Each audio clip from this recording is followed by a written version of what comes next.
What's up? What's up? It's the Arthur Moats Experience with Deke. I'm Arthur Moats, and that's my main man, Deke. What's good, bro? Man, I'm vibing out, baby. You know, we back in the saddle, back in the place to be, the casa, feeling real nice. Or, excuse me, not the casa, the studio. We in the lab, you know what I'm saying? It just sounds more professional that way, right? Yeah. You know? But it feels good, though, man, you know? Getting set up. Back in the right seats. This is true. This is true. We are back in our normal seating arrangements, so shout out to that part as well. But yeah, man, What were you doing? Just feeling that side at Southern Tier? I actually don't know what I was doing sitting over there, man. It was one of those just spur of the moment. You know, I need a seat. At the time, we did have a lot of moving parts, moving pieces that were taking place at the moment. So it was kind of like, I'm just going to figure out my destination wherever it is. And yeah, I'm going to park it right here. It just made sense. You sat there and just went with it. Yeah, man. I knew once I sat down, that's where I was going to be seated. I just didn't know that's where I was going to sit down. It might have been dealing with the outlets, though. Because if you think about it, the outlets were positioned like directly behind me initially. And that was like my thought process of like, I got to have juice for the computer. And then from there, it was like, all right, everything else just kind of went into place. I was like, you know what? I'm going to just kick it here, man. Yeah. Yeah, for those that didn't see, we were sitting on opposite sides for the live show at Southern Tier. It was a little different. It was a first, dude. It was definitely a first. No. It turned out really well, though. Shout out to everyone that came through. No, without a doubt, man. Without a doubt. So, it was fun, though, bro. It was a learning experience, though, to say the least. I thought the lighting actually was kind of good at the end. Whenever I panned over to your computer. Yeah. And like it looked pretty pitch black. I'm like, oh, they can't even see us. But at least you could see us a little bit. Yeah. Whenever I look back at it, and especially when David threw the iPhone light up at the end, obviously it's not optimal, but it was like good enough for just throwing up an iPhone light. It's like, all right, we could finish the last 5-10 minutes of the show. That, man. I thought it was like literally they couldn't see us. No. So like. And that makes sense because David said the same thing. And I think it's because both of y'all were positioned that looking on my screen, it was going to come up and be dark like that. But yeah, we could definitely be seen. It just was a little bit more of an intimate light setting. That's all, man. But other than that, though, man, it was a good start off, Mm-hmm. Got to meet a couple of people, man. It was fun, though, man. And shout out, we finally got to see Official Momentum in person, man. Yeah. And the Steelers story was actually pretty cool, man. It was actually pretty cool. He didn't tell me. I thought he told you. No. So you were there with me. You ain't here. You were sitting like right there. He was like, "Yo, let me hear the story." You was like, "Yeah, let's hear the story." You don't remember that? I think I was talking to someone else got my attention or something. Oh man, no, I definitely did not hear his story. I know he was saying that he was gonna tell it. Yeah. At some point, but I completely missed it. Yeah. So I'm gonna pull back the curtain real quick. I'm seeing some issues with my chat on my end, so I'm gonna play around real quick. Hopefully, I don't throw up the stream. Are we still good? No, we're good. Okay, we're definitely I still good. Got my chat. I'm saying my chat for some reason isn't popping up, and I just want to make sure that we're all on one accord because I did notice that Official Momentum had dropped in a couple of supers as well to start it off. But yes, I was like, yo, I don't know what's going on with my chat real quick, so I'm gonna play around with this thing a little bit and just keep jiving while we talk. That sound good to you? You do that. I will read the super chats then. So we don't lose them in case your chat doesn't come back. How about that? Because if my chat doesn't come back, then that's how we will fly it today, man. Yeah, you're at a risk of me maybe missing out on some. So I'll do the best I can. Official Momentum says, gentlemen, great meeting y'all on Friday. #Welches. Hey, do you got the bottle? I still do, yeah. Okay, good. There are two sitting right up there because one was for you and one's for me. Yeah, because I don't have mine.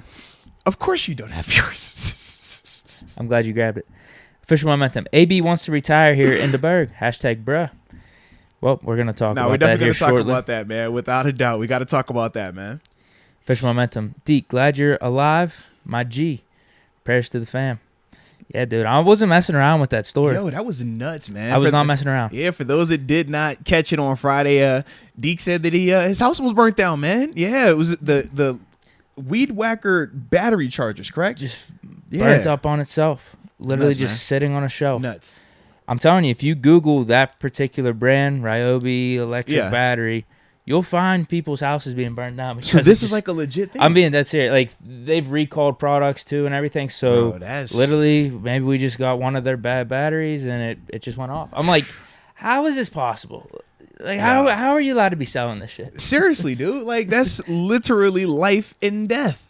Like, no exaggeration there, man. Yeah, I mean, I think we would have been fine, but I mean, the house, it would have done some damage to the house. For sure. Yeah, and that's not good either. I would agree with that, man. I definitely would agree with that. Sequoia Hair. Yeah, luckily I was there. It's one of those things. I told you, fate, right place, right time. Destiny. Because usually on Fridays, that's where we're at. We're recording 9 to 11, we're here, and that happened around between 10:30 and 11. Yeah. So, I mean, I caught it within like a minute or two of it catching on fire. Got the water on it and everything. But, I mean, I'm telling you, it was like a little 2-3 foot flame going around it. Burned a hole in the shelf already. It was leaking down into. There's like toilet paper stacked up on the shelf too. That's nuts, man. Just imagine. I mean, 30 minutes. Like, what would 30 minutes have done? Like I said, just the thought of it, I'm just like, oh, it's crazy. Good thing I was there. I would agree, man. I definitely would agree. It still smells like burnt plastic in the garage too. I could see it. I could understand it. But all the smoke's out. Yeah, that actually got out pretty quick. It only took a couple hours. Open up the garage door. Coy Harris says, my guys, always a pleasure. Bryce Watts was cut. Oh, damn. I had him ranked number 2 as like, dude, that's my top 10 undrafted free agent signing. That was fast. He was number 2. Man, wait, what? Fast. He didn't survive rookie minicamp? Wait, what? Bruh. You know how bad you don't not to survive rookie minicamp? Oh, and for the record, I was able to finagle something. I have it working as best as possible. We're back. Okay. We're back. This is put pretty well. Cal Monier. AB broke our hearts, but it will be forever a Steeler. Goat. There it is. Well, man, we did just kind of hop right into these things. So you know what? Now let's start the show the way we start the show. Now that everything is back on one accord, let us know where you are tuning in from. Let us know where you're tuning in from so we can give you the big boy shout outs now that, you know, all chats are back working on one accord and everything like that. So yes, please, ladies and gentlemen, go ahead and let us know where you're tuning in from. We will get the show rolling. Because, yeah, man, we do got to talk about a lot. I mean, the AB stuff, that's definitely going to be something that we're going to react to. This Bryce Watts news is I guess he interesting got as injured. Well. We'll react to that as well. I'll look it up, though. Obviously, we'll have Terence Garvin, former Pittsburgh Steeler, joining us at 5 o'clock talking about rookie mini camp because he is one of those guys that showed up as a tryout guy. So get a chance to hear, you know, what that ordeal is like and him surviving that whole thing. And then obviously, you know, a couple of his reactions to the schedule. So definitely excited about that, man. And then let's see what else we have today, man. Talk a little running back position. Pins. Oh, pins. So unlucky, dude. It happens like that. Just cut Matheson, dude. It happens like that, bro. But we'll get to it, man. So yes, I see the people letting us know where they're tuning in from, man. I'll start this off with a couple of them on the good side. One time for the culture. Rod $330, Youngstown, Ohio. Share a line, baby. I love it, love it, love it. Then we also got Adrian Hernandez checking in from Portland, Oregon, the 503. Skylar Breeling, the 515, Iowa in the house. And we can't forget Daryl Slake. I think that's what he said. 757 Hampton, VA in the building, a.k.a. the crib. I see ya. And we also got the homies in here. Reginald Rivers, tuning in from Memphis, Tennessee, a.k.a. Tennessee, the 901. Houston, Texas, by way of Ben P. Shout out to him. Payne Gang, Rochester, New York. And last but certainly not least on my end, Black Hillbilly, the 469, Oak Cliff, Texas in the house. Let's get it. Let's get it. We got Asian Sensation. Oh, shout out to the Asian Sensation. Riverside, California. Riverside. AJ Martinez, 505 Santa Fe, New Mexico. Man, Great to see you guys. That. You better talk about it. The Barbarian. Oh. 757 Chesapeake. You know where he resides? Life of a Real Sam. New Zealand. Cheers. Shout out to New Zealand. Absolutely, man. Let's go. Sikowski brings up Ryobi. He says, I thought they were Home Depot's own brand. They might be. Either way, they better fix their damn products. Come on now. Talk about it. I wonder, could you sue them? I'm sure they got some type of warning label up there. Never mind. Probably. Yeah, probably. They're going to have some. It can't be stored in 83.7 degree temperature. Yeah, or if the battery's over like 2 or 3 years old. Yep, they're going to have something in there. Get rid of it. Because that battery might have been 4 or 5 years old. I don't really remember. Either way, they still need to do better. Can't believe it. We almost lost. It wasn't even plugged in. That's what I'm saying. Like, it can't just explode on its. It's a bomb. Yeah. They put a bomb in my house. So yeah, maybe we can sue them. Yo, wait a minute. If we phrase it that way. Wait a minute. You escalated. That was it. They put a bomb in my house. It was a bomb. Pretty much. Jeez. Yeah, man. You almost became Kenny from South Park, man. It's about to be a wrap for you, bro. Like, yo, they got Deke. They got Deke. Oh no. It was so weird, dude. I heard just some strange. I'm like, what? I don't know what that is. Is it raining outside? Crazy, and then I heard, the pop, And I turned around. I'm like, holy shit. I jumped out of my chair. That is crazy. People on the stream are like, what is going on right now? That is crazy, bro. I put it out real quick. Yeah. So it's like smoking. Then I hop back on. I'm like, hey, guys, it's time to end this stream. Yeah. Fire just went off in my garage. Literally. I was like, I'm good. It's like smoked right now, but Yeah. I just need to really double check here, make sure everything's good, keep putting it out and stuff. That is crazy. Yeah, that's nuts, bro. That's nuts. Dave Dupree, though, thank you for coming up last weekend. D.D. Smalls, absolutely, Says man. he's back in Gainesville, Florida. We're happy to see that. Let's get it, man. Let's get it. Healthy, safe, hopefully. Yeah, man. Rod Young, Montreal, Canada. Coming from Haiti, though. Oh, okay. I like it. I can respect that. I'll do one more. Michael Tiger, 610, Philly. Philly in a Good to see a building. Pittsburgh fan Let's from go, Philly. man. Absolutely, man. Didn't know those people existed, man. We like y'all a lot over there.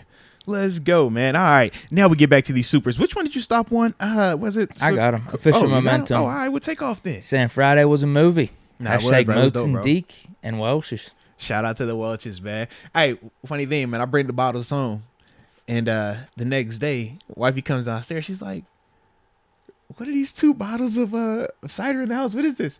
I was like, "Well, babe, we was turning up last night, and this is what we wanted to, recover with. You know what I'm saying? It's non-alcoholic." So she's like, "Why would you do that?" I'm like, "No, actually, babe, we have just great support in the chat, and this is from Official Momentum. He loves us. We love him. Just rock with it." She was like, "Okay." She's like, "Usually they get you like liquor." I was like, "I know, but this is his thing. It's an inside thing, and we all with it." So shout out to you, Official Momentum, for the bottles, man. We do appreciate that. And like I said, they made it to the crib, man. He said he's trying to keep on the straight and narrow. That's what he said, man. Yeah. And he's trying to get us to follow that path, yeah, too. absolutely. You got to appreciate I'm it. halfway there, I'm halfway there. I'm plant-based. I told you that, man. So we're getting there. You just got to clean up the drinking side of it, you know? Just continue. Yeah. Tony Daniel II. Hey, fellas. Sorry I missed the outdoor show. Contracted the rotavirus. Was going to make the trip up from the Mississippi. Wow, that would have been crazy. Bro, that would have been over and beyond. That would have been dope, bro. I am going to be honest. Ooh-wee. I think the ceiling is 10-7 this year, which is still respectable / playoffs. I can see that, man. I mean, it's honestly not far off from. You have 9-8. Yeah, right? I was say for my prediction, 9-8. I've heard 8-9, 9-8, 10-7 or whatever. Like all in that same category. It's literally we're talking about a difference of 1 to 2 games falling in the Steelers' favor versus not in their favor. So yeah, I do agree. I don't think that's too far fetched, man. Kyle Monier. Told y'all, Celtics in 7. No, Who y'all got next round? Dude, I was with you. I said Celtics. We talked about it. I said, the defense. I was like, so I like the way that Tatum played. Tatum and the company playing defense. Also, like how Tatum was continuing to be a star. Yeah. I ain't know that it was going to let Grant Williams just be free the whole night, man. That was beauty. I like that, man. Think you got to go Celtics Mavs. Celtics Mavs? I mean, Mavs got a tough one, man. Golden State playing lights out, bro. But it was dope. It was dope though to see the Mavs go ahead and do what they did last night too, man. I just didn't expect it to be that gory, but yeah, I wanted them to win, but I did not think it was going to look like that, man. Suns are taking some heat. You see what Beverly was saying about him. Please tell me. He's not lying. He's not lying. Did you see that? Yeah, he's not lying. In fact, I enjoyed it because he's saying what people don't like. It's like, yo, when you break it down the way that he was talking about it in the sense of like, if Kawhi is healthy last year or in that bubble season or no, it wasn't the bubble, it was that following year. If he's healthy, they don't make it out of there. They're not making it to the finals. That's legitimate. I could agree with that. I'm like, you know what? You bring up a good point. And then when he was talking about the Devin Booker thing in the sense of like how we try to like say he's this, and this. And it's like, bro, that was literally his, second go around in the postseason. He really doesn't have a lot of these experience, a lot of these moments. But when we're talking about him in contrast to like a Luka, it's like, man, Luka has done this. Luka has been doing that type situation, man. It was just cool to hear some of the stuff from Pat Beverly because, like, yo, talk that real talk, man. Don't give us that politically correct stuff. Tell him the truth, man. And I thought that's what he did, man. Well, yeah, him saying like Booker, the Suns, like nobody fears. They don't scare us like Luka did. I would agree. Would you not agree with that? Well, yeah, and I think if Luka had any help, maybe he would have got out of one of those rounds. Absolutely. He was playing the Clippers. Think about, I'm about to say, both times he took them to the brink, and it was just like, yo, it's Luka and nobody else. Yeah. Versus Kawhi, Paul George. And Clippers had a decent roster around. Oh, yeah. And you talk about Patrick Beverly. I mean, it's still the same way. I mean, Luka, he's, if anything, it's worse. It's just a better fit. Yeah. I mean, they lost Porzingis, though. Better fit for kind of the system or style. Jason Kidd is the coach now, but He still doesn't really have much help. But how'd you feel about my man Pat Bev saying that he don't look at CP3 as like one of the all-time like greatest point guards? See, I didn't hear this. I mean, I'll take your word for it. Yeah, because they started out by saying like he's like oh man, he's talking about one of the greatest point. He's like, I mean, why? He's probably top 5 or 6. He was like, wow, because he's played 17 years and he's just been healthy, and he always has everything in his favor in terms of the offense, stuff like that. And it's like, yeah, if you play that long and everything is set up for you like that, you should have numbers. But he was like, when do you ever feel like if he's the star player on the team, that you're the favorite? You don't ever feel that if Chris Paul is the main guy, in contrast like a LeBron or a Kawhi or even a Luka to an extent, that you feel like your ceiling is legit championship.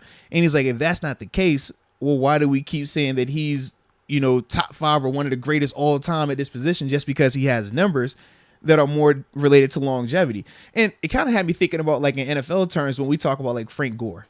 Like, what's his legacy? It's like, because he's going to have numbers. He does have numbers. But a lot of it is based on how long he's played versus when we talk about Adrian Peterson, when we talk about even Shady McCoy in some instances, we look at them and we're like, no, those dudes were like elite talents. Like, we thought that they were their best, either top 1, top 3, worst case scenario, year in and year out basis, where we don't really, I can't remember us going to a lot of seasons feeling like, Frank Gore is just, number 1 running back in the league. When did he have a definitive Hall of Fame season or stretch of seasons? Right, but it was more so just the longevity part of it. So when you look at his numbers all the time, he's in every conversation. But when you talk about him in terms of being that guy, it's like, do I feel like he would be the guy to get you over the hump in some of those instances? I was like, man.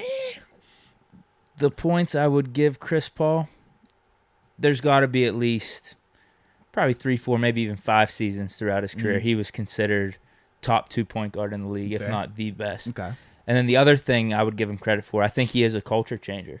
Going to the Clippers, I agree with that. Yeah. Getting them automatically in that championship type of mix, and then going. I mean, that's what he did to Phoenix. Well, not OKC, even Phoenix, but OKC's the real big one. OKC I think that was really supposed to be like resume. A terrible situation, and he got them boys postseason. What were they? I don't think they were the 4 seed. Were they the 6 seed, maybe 5 or 6 seed? But it took them to 7 games. I forget who they were playing. Was it the Jazz?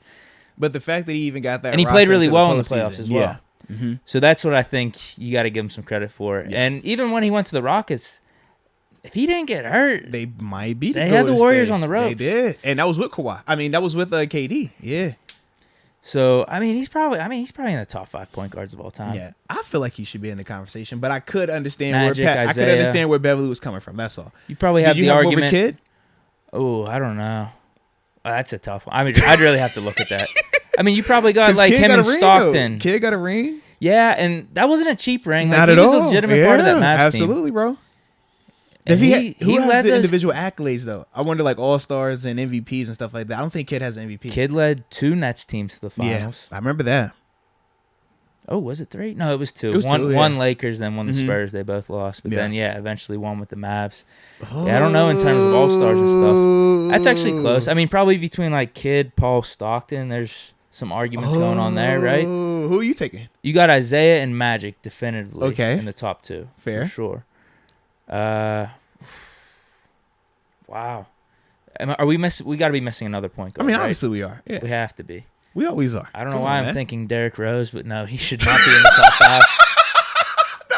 Should have been. Rose. He was on that trajectory if he wasn't getting injured. Listen, I forever got beef with D Rose. I'm just thinking of great point guards. He stole one of Bron's MVPs, man. I forever got beef with him.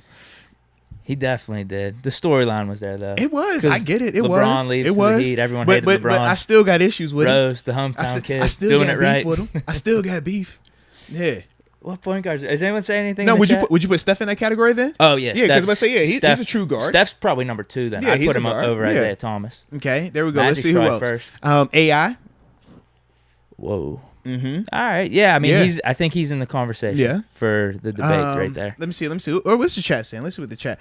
Oh, they brought up Westbrook. Whoa. No, hell no. Bro said Westbrook over CP3. Nah, get out of here. Westbrook does have an MVP. Hell no. No, the great example right there is whenever Chris Paul left the Rockets. Westbrook goes to the Rockets. Yes, I'm with you on that. Chris Paul goes to OKC. Harden. Leaves. What about James Harden? No, he can't be a point guard. I think he's more shooting guard. Okay. He does play. He has over the past maybe 5 or 6 years played a decent amount of point guard, especially when he was like in D'Antoni's system. Mm-hmm. I wouldn't put him in point guard though. I'd say he's shooting guard. So Donald Copeland, he has Isaiah Thomas, Steph Curry, Magic Johnson, Jason Kidd, and then CP3. Yeah, because he's classified that's fine. as certain people being. Don't tell me his Magic is 3 versus, though, right? Yeah, you got a Magic at 1. No, I think he just listed them. Just like the top 4 or 5. Yeah. Yeah. So I don't know. I don't think it's as bad as maybe Beverly was making it seem. Yeah, he made him sound like he was trash. Yeah. Because I'm thinking about just like true point guards then. Because CP3 isn't a 2. He is a true point guard. He is. I think that's the 5. I mean, I could look up like top 10 all time, but I would definitively have Magic, Isaiah, and Steph Curry. Well, Steph would be 2, then Isaiah. Yeah. And then I think it's a conversation probably between like CP3, Stockton, Jason Kidd, AI. Yeah. Because to me, AI still is more of a 2 than a 1. That's fair too. Yeah. That's fair. Because I think of AI in the same way that I think of like Harden. Like they're 2s, but they ball heavy 2s. You know what I mean? Like you put him with a legit I think he was point. listed as a shooting guard. Yeah. Like whenever I played NBA Live back it's like he's going to have that ball a lot. But it's all like he still had Eric Snow. You know what I'm saying? Like that's what I'm talking about. Like that type of stuff. So Dame Lillard? Yeah. Ooh, Steve Nash. That's a good one. That is a good one. Shout out to Rod Dallas for that. Steve Nash. Kidd over Nash? This is interesting because Nash has 2 MVPs. I know. Even though Kidd, maybe Kobe should have got one and Shaq could have got the other. Okay. Dang, that's... Nash might be 4. Steve Nash? Ooh. Nash over CP3 maybe? So, all right, I think for me... Maybe CP3 over Stockton? I think for me, I go Nash. Oh, but then Kidd may be over CP3. I like Nash and Kidd over CP3 personally. Yeah. I do, I think that's fair. Yeah. I mean, I'd really have to look into it. CP3 stats, I think, are better. True. For sure better than Kidd's. Yes. Just based off efficiency, his ability to shoot. Dang, go on. This became a little low-key conversation I'm in right now. Wait a minute. But sometimes it just comes down to who do you want in a big game? Yeah. Do you want Kidd or CP3? Now, Richard Arbizo has a take right here. He says CP3 is after Stockton, Kidd, and Nash. Yeah. It's a legitimate conversation. I think if someone Stockton was tough too, and Stockton been to multiple finals as well. He just kept running into Jordan. Yeah. I think that's also something that we got to take into context as well. Whereas when we talk about CP3, with some of the Clipper teams, we looked at those as more so choke jobs. Yeah. Whereas with Stockton, at least he was still Malone was the one taking choking. it there. It was. I mean, I get it. I'm with you. Am I wrong? Because Jordan stole the ball from him at the end. Yes, but Malone was still nice though, bro. It wasn't like it wasn't god awful. That's all I'm saying, man. Like, chill. He was also had some great defenders out there as well, man. Can Rodman get some love? You know, Rodman. Yeah, that got to count for something. Yeah. Jordan was the one that stole it. That's why they won. Now Marquette A says Stephon Marbury. No, come on. You ain't feeling Starberry? You ain't feeling that? Nah, bro. He was lemon. Yeah, he had a little run. Nick Y says Jason Williams. Lillard's over him for sure. Yeah, like Jason Williams in that same they're not in that they're not in that conversation. Oh. The glove, Gary Payton. Interesting. I think you'd still have like the guys that we named over him though. Because he's probably in the 7 or 8, 9 I would range. agree. Yeah. Lillard might even be better than Stockton. Or not Stockton, Payton. Wait a minute. More offensively, not defensively though. Right. Right. But I think Lillard, he's probably gonna have a really underrated career when it's all said and done. I agree. I think his stats and everything. He has to get out of Portland though. He needs a run. Yeah. He gotta get out of Portland, man. But I don't think he wants to get out of Portland for real. I ain't gonna lie, man. I rock with Gary Payton over that. I kind of like Payton over Lillard a little bit, man. And it's a little bit. 2 Northwest point guards. I know. Westbrook, though. I mean, I don't even know where to put him on this list. Stat patter. Chill. He averaged triple-double. Is he the Blake Bortles of the NBA? No, not at all. I'm not Stop it. I'm joking. Stop it. I guess you throw him in the top 10 somewhere. Oh, we got a couple other names. Couple other names come up here. Darren Williams. No. Chauncey Billups. And Kyrie Irving. Kyrie. I like Kyrie throwing him in. I like Kyrie a lot. I mean, I'd put him over Lillard. Yeah, absolutely. He's way more up and down, but yeah, there was something to that shot. Kyrie definitely in there, though. He's in that conversation. Yeah. I think he just needs more. Yeah. Like, that's kind of how I look at Kyrie. I think he needs more. 2 or 3 seasons here with him. No injuries. Right. Just no up and downs. Yes. If that happens, I think that he really becomes even more so in this conversation. Because right even now, when he played this year, he was awesome. Yeah. I just think right now he's missing that body of work. He needs a little bit more, man. Yeah. Anthony Edwards? LaMelo. Tony Parker, that's another one. Oh, underrated. Yeah, Super he's underrated. really underrated, actually. This is a great list. I think this is something we should come back to later. Davis, Just shout out the give life of the top real 10 point guards of all time. Yeah, we'll talk about because we could do this for like a whole another 30, 40 minutes, man. You're absolutely right. I kind of like this. It was. Yeah, I was not expecting the conversation to go there, man. I mean, we could even go top 20 with some of these guys that they're naming. Low key, man. And the people, I mean, y'all keep putting the names Oscar Robertson. Sheesh. Yeah, Oscar Robertson's got to be in the top 5. Big O? Has to be. What about the logo? Point, I guess, yeah. The logo got to be. I don't know if he was more shooting guard or not, but yeah. I don't know. I'm just at, you know. Oh yeah, if he's point guard, maybe we're bumping J Kidd off then now. Oh. Yeah, you'd have to have West and Oscar Robertson in the top 5. Yeah. Maybe Steve Nash is 5 then. Bruh. Whew. It's a good list though. Oh. I mean, Robertson's probably even over Isaiah Thomas. What I'm saying. Oh. And Jerry West. Maybe not that. Isaiah with those 2 chips. Leading the Pistons. Like, he was the leader. Yeah. You got to give him credit for that. In such a tough time period, too. Oh, yeah, with the dogs, too. But he had to get between the Lakers, between the Lakers, Celtics, and Jordan's Bulls. Yeah. It's pretty impressive. There might have been a Sixers team in there, too, that was kind of decent with, like, Barkley and Irving, right? Yeah, could have been. Yeah. Kind of had to get through them, too. Whew. That's nuts, bro. I'm good to revisit that whenever you want. Yo, absolutely, bro. Because that was fun right there. All right, we'll keep it going though. Let's go UW. Whew. Yeah, that was fire. I like that combo. Because I'm at Najee Loudpack. I don't know who that is. Okay, I got a couple in front of you then. So let me see. Oh, that might be right actually. Because that was right in front of Dave Dupree. All right, hold on. Let me get you then. All right, so let's go UW. He says, can't believe AB has the audacity to say he wants to retire a Steeler after all he did. Well, you know what? That does kind of go right into what I think we was going to start with today. Anywho, AB's a bold type of guy. AB wants to retire a Steelers, ladies and gentlemen. He wants to retire with the Pittsburgh Steelers. Now, I can tell you firsthand, it's a great experience when you do get to retire with the organization, man. They make you feel right at home. You feel real important. You know, the fans come out there, they clap for you. It's a great experience, man. I wish everybody could experience it. So, Coach Tomlin in the past was asked about, you know, potential return or potential remarriage from that divorce. Yeah. And this was right around the Patriots time frame, right? When he had really got released from them and stuff like that. And he was specific. He said that once a Steeler, always a Steeler. He just didn't have any interest in, you know, any current business with them at the time. So with that being the case, man, I do think that, you know, if he was sincere about the retirement and stuff like that, that they should allow him that opportunity. I just wonder, timing wise, you know, with everything with the announcement. Is he on the TO program? Maybe wait 5 years. I just you know wait a little bit. Well, because when I first saw the news, I was like, okay, when is he performing on the South Side? Is that this weekend? Is it? Because I just felt like it's timing up like it's supposed to be this weekend. Okay. Is AB low-key a marketing genius? Okay, that's all I'm saying. To me, this I didn't even think of that. As soon as I saw this and it got on my radar, because I didn't see it initially, like people started hitting me up like, yo, you know, AB wants to retire. He's trying to sign back with the team.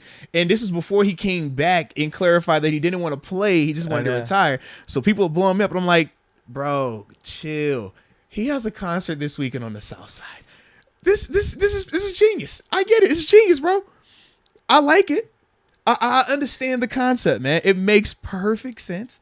You drum up the interest. You get the people thinking about him. Like, you know what? Yeah, man. Yeah. He's back. I already knew that he was going to touch your heartstrings before he even said, you know, just retire and not playing. I was like, I'm waiting on Deke to text me. New topic for today. Should the Steelers resign AB? I was waiting on that text. It never came. So I'm assuming that you saw the text or you saw the clarification tweet before, you know, you got, you know, the business style flowing and stuff like that. But if he is sincere about retiring as a Steeler, I'm down for it. I just hope that it's not, you know, one of them like I said, ulterior motives, man. Just another chance to act crazy or say something crazy. Maybe it's both. Maybe it's a little bit of both. It probably is, but that's the thing. I'm just like, maybe it's a little good for marketing, but maybe Steelers, they should have a soft spot in his heart. I mean, should they? I think so. Okay. In his heart. Wait a minute. Us drafting him, being here. I feel like with his NFL journey after he left us too, he's probably thinking, man, I had it good here in Pittsburgh. Well, he can't think he had it any better than Tampa.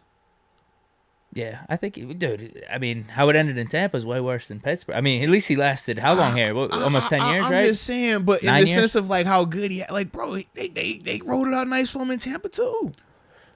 I'm with you on that, but he was fed the ball yes. constantly here, Very where he true. was wide receiver 3 essentially down there. Mm-hmm. Brady's team, where, I mean, it was all about the Wi-Fi. Very Big true. Ben, AB connection. And you've talked about how he's got some lenient treatment here too. Where, yes, very true. Showing up late. We know what AB's gonna do. Yeah, we know who AB is. So I think he's got a soft spot for Pittsburgh here. I mean, we always supported him too. Yeah. Well, and the thing is, as a player who's played for multiple organizations, that first organization, it does always hold a spot in your heart because that was the team that gave you that chance. It really helped you live out your dream from being a collegiate athlete, from thinking and dreaming of playing in the NFL to making it a reality. So for him, I mean, he started out his career here. They took a chance on him, drafted him in the 6th round. He talks about how every team passed on him multiple times. Then he was able to really transition from Antonio Brown to becoming AB. That started here. So, of course, it's always going to have a space in his heart, regardless of the success that he had in Tampa, regardless of the success that he had, even though it was shorter in terms of New England, and even his very, very unique stint in, Oakland. Or, excuse me, Vegas. Well, no, it was Oakland at the time. Yeah, it was Oakland at the time. Absolutely. But with that being the case, I just think that for him, he's always going to have a soft spot for Pittsburgh in the sense of just the organization and the fan base. But what I'm saying is in terms of the timing of it right now, is it all the way there just yet? Or is this another ploy to just, do something to get some attention, do something to slander somebody? Because that's been his move lately. You just can't. He's really erratic. When you put him on a platform, he gets really erratic. That's all I'm saying, man. He can't slander anyone on this team now, right? There's no ties anymore. I'm trying to think who. Isn't this talking Coach T? Maybe he's gonna give a shot to Kevin Coleman on the way out. Who knows? Y'all saying he's a Hall of Famer. Can't be that smart. He waited to the 6th round to draft me. You passed me up 5 times. I'm just saying, bro. I think that's it, right? I mean, because he's not going to take a shot at like Cam Hayward or TJ or anything. It'd be someone on offense, but everyone's gone. Juju ain't here anymore. Ben retired. Is there anybody left on the offense? Maybe a lineman. Benny Snell, maybe. Benny Snell, Shooks. Did we draft? Yeah, but they don't have any issues like that. Yeah, there's no way. That's funny, bro. Should the Steelers? What is Rooney thinking? I think it'd be cool. I think it would be cool. I think he would be the bigger man in this scenario. If it's like, okay, let's do this at some point. I don't know when. I don't know when the timing will be right. Because I don't think AB's trying to be done with football. Yeah. He might be done though, just because no one might sign him. Right? He might be. I don't know. You tell me. Are you talking about for the Steelers though? Could any team? You think a team is still going to sign him? I mean, it's going to have to be probably someone gets hurt in the middle of the season. I think at this point. Is he worth it still? I do. I think he's still top 10, top 5 receiver in the league. We saw it before he got injured last year. He's the best receiver on the Bucs. Okay. What do you think? Is he available to you, though, to be the best receiver? What do you mean? Like on a week in, week out basis? Or is it going to be when he gets frustrated, he strips like he did with that Bucs team? That may happen. That may happen. You not worried about that? That may happen. I mean, just a little bit. At this point, just a little bit. That's not a little like, yo. All right, I gotta draw the line somewhere. All right, you stripping on the field, bro. Like, all right, that's it. Okay, we can't go there. So, what would be his option? Let's say he is looking to play right now. Is it just Russ and the Broncos and maybe Rodgers and the Packers? And then us. I would think Baltimore, probably Baltimore, because Lamar. Okay, he probably has 3 or 4 teams. But there's no way Denver. They got good receivers They're not already. With that, yeah. Packers, they do need some receiver help. I don't see him and Aaron Rodgers being able to stay that, bro. Think about that. Just like me knowing what I know in terms of the behind the scenes. You think Brady and Rodgers are too different? I think Ben and Rodgers are very different in terms of how they handle certain situations, in terms of how they handle just when individuals may be disgruntled, when individuals may. You think Rodgers would even be worse? Like Ben was actually that's a what good I'm saying. Facilitator. It was plenty of times where we're looking at Ben and we're like, respect, bro. Hey, you're a heck of a guy. Respect. What you respect. All right, double salute you. I just don't see Rodgers being like that. That's all. and it's because it's never just one time. Like people see it and they're like, "Oh, that was just the first," and it's like, no, that's and not it the happened case, bro. with Brady. We thought That's it would all I'm never saying, happen bro. with Brady. Like it happened in the Jets game. Like you're throwing them all to Gronk. Like listen, bro. Rodgers is very different. You see how Rodgers conducts himself. Like he's not one of those guys that is going to, you know what? I'll take a back seat. You know what? Hey, we'll make it work. We'll figure out something. That's not his energy. You already send him up to Buffalo. Come on, sabotage. Chill. Why you want to do something like that? He had his opportunity. We're better now. Okay, they got Diggs up there. They're happy. In all seriousness, though, whenever he first tweeted that out, you might be surprised to hear this. Mm-hmm. I said I'm good. For real? I did. For real? Yeah. If we didn't draft Pickens in Austin, I would have said, yeah, maybe. You don't think AB would be the number one receiver right now if he was on our roster? He would.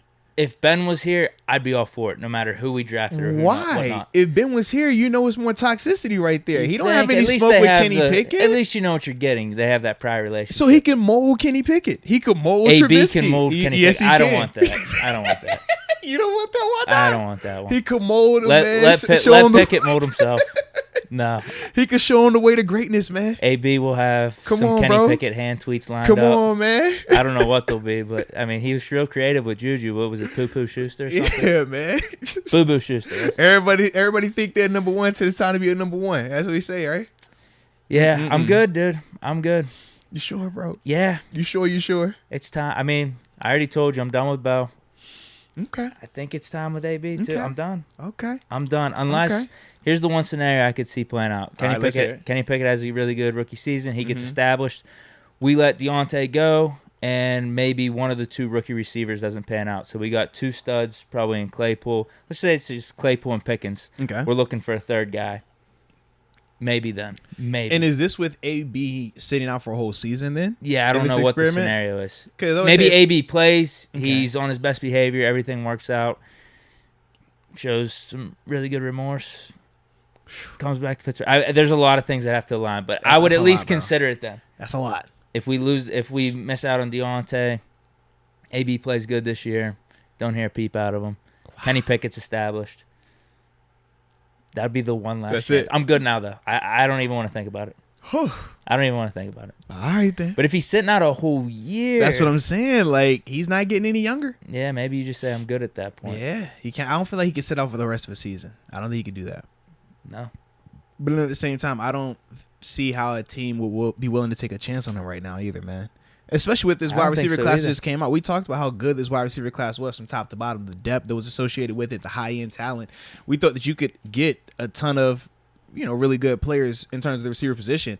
I do think that teams feel like that, and it's kind of like, why deal with the headache? Each team probably has one or two guys, whether they're a little unproven, they're proven that they want to be their number one and number two receiver already set in. Yeah. So AB would just throw a wrinkle into that. Right, and it's like the risk versus reward. I don't think that, what he'll be able to give you on a week in and week out basis is going to be worth what you're going to have to deal with in that locker room, what you're going to have to deal with in terms of how he might, sabotage your receiver room, how he might sabotage your quarterback in a sense, because we know every organization isn't run how the Steelers ran it, and it isn't filled with the exact group of people that were there to really make it work like that in terms of what to overlook, what not to overlook, what type of discipline was enough, what wasn't enough. All of those things we've noticed since he's left, how even more chaotic it's been for AB. I just think that, man, at this stage, I don't know if there are a lot of teams that are going to be willing to put up with it for what it's going to cost, because he's also not a guy who's trying to sign for a minimum. Remember, even when he re-signed with Tampa, part of the issue of why it took so long was he wanted X amount. He wanted a lot more than what they were willing to give him. But it's like, man, with everything that he's done on and off the field now, it's just like you can't commit big money to him because you can't trust that he's going to be available to you. That's why when I asked you, I was like, yo, is he there for the whole season? Because those are legitimate questions now based on what he did in Tampa by taking off his equipment in the middle of a game.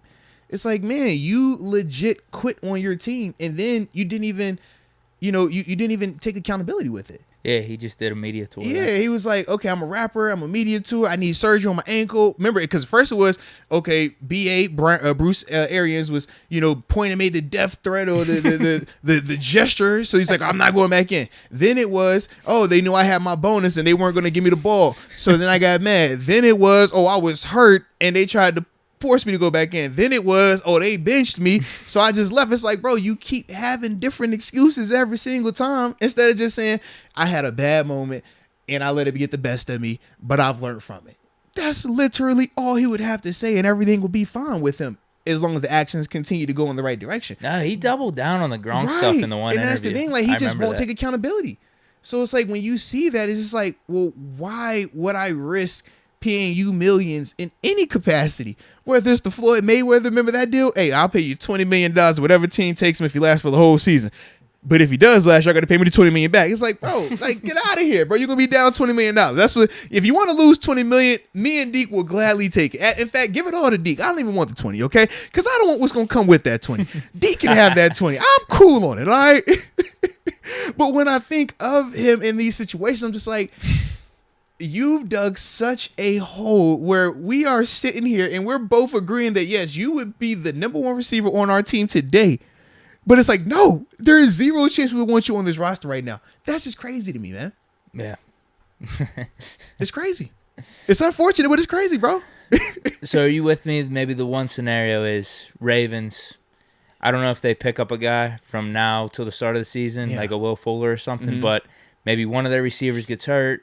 None of their receivers are producing. It would have to they're be in like, the playoff in mix. The mix. They're 6 weeks away from the playoffs. Yeah. They're like, let's bite the bullet. And let's Lamar take the is chance. going crazy pleading. I think that's one of those, maybe. Either that or one of the Broncos receivers gets hurt and Russ tries to get AB over there. Yeah. But outside of that, and if you don't think it's Rodgers, then it's probably just two teams. I legitimately do not see Rodgers being like, I just don't, bro. He's not going for that. Why would he? He definitely doesn't have to, Like, part of the reason why AB at times, from our perception, is because, like I said, AB never said this, but from our perception in that locker room looking at, we thought part of the reason why he felt he could say and act and do certain things with Seven was because he didn't think, we all knew, it was Seven ain't have the individual hardware. He didn't have individual accolades. So AB looked at that like, yeah, you got Super Bowls, but the way that he would view him in the context, it was like, yo, I don't feel like that is over where he's at right now. Rodgers, you're not going to be able to pull that. Rodgers has individual accolades. Rodgers has the money. Rodgers has the Super Bowl. Rodgers, he's done all of that.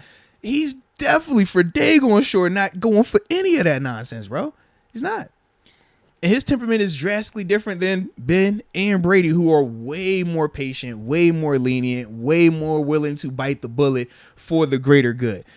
Like, that's just the reality of it, man. Yeah. It's unfortunate, man. It's unfortunate. So, like I said, I'm good. I've turned a new leaf. Yeah. Shout out to Seven, though, man. Like, in all seriousness, man, Seven put up with some stuff, bro. Like, 45, you put up with some stuff. The goat. Yeah. See, you go. Another bullet point. Here you go, bro. I can't even compliment Seven without you going just too far. It's just too much, man. It's just too much. Good to hear, though. Good to hear he handled himself well behind the scenes. Yes. You'd have been proud of him. We were all proud of him at times.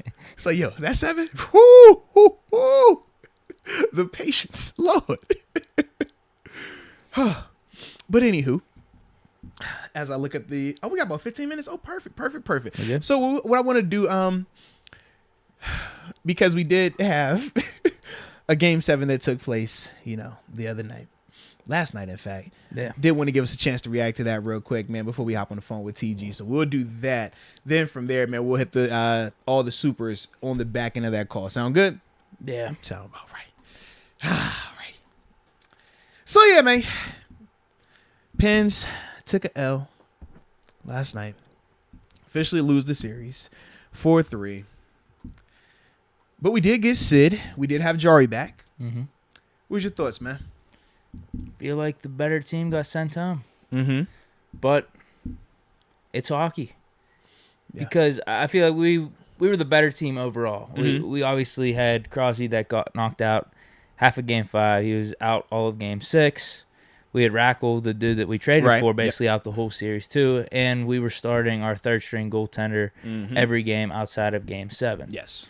We're still up 3-1 in the series. No, hey, whatever. Give the Rangers credit for coming back, even though I don't know how much credit I really want to give them. I thought the refs were terrible and they were taking cheap shots all over us. But I mean, they scored goals. But part of that was why we were in this predicament also. I know. I'm telling you, we were up, man. Yeah. We were up 2-0. They take out Crosby. Hurt, that changed the game. It really did. They scored 3 goals, like bang, bang, bang. And then we scored one back to tie it up. It wasn't the same. Yeah. You lose your captain.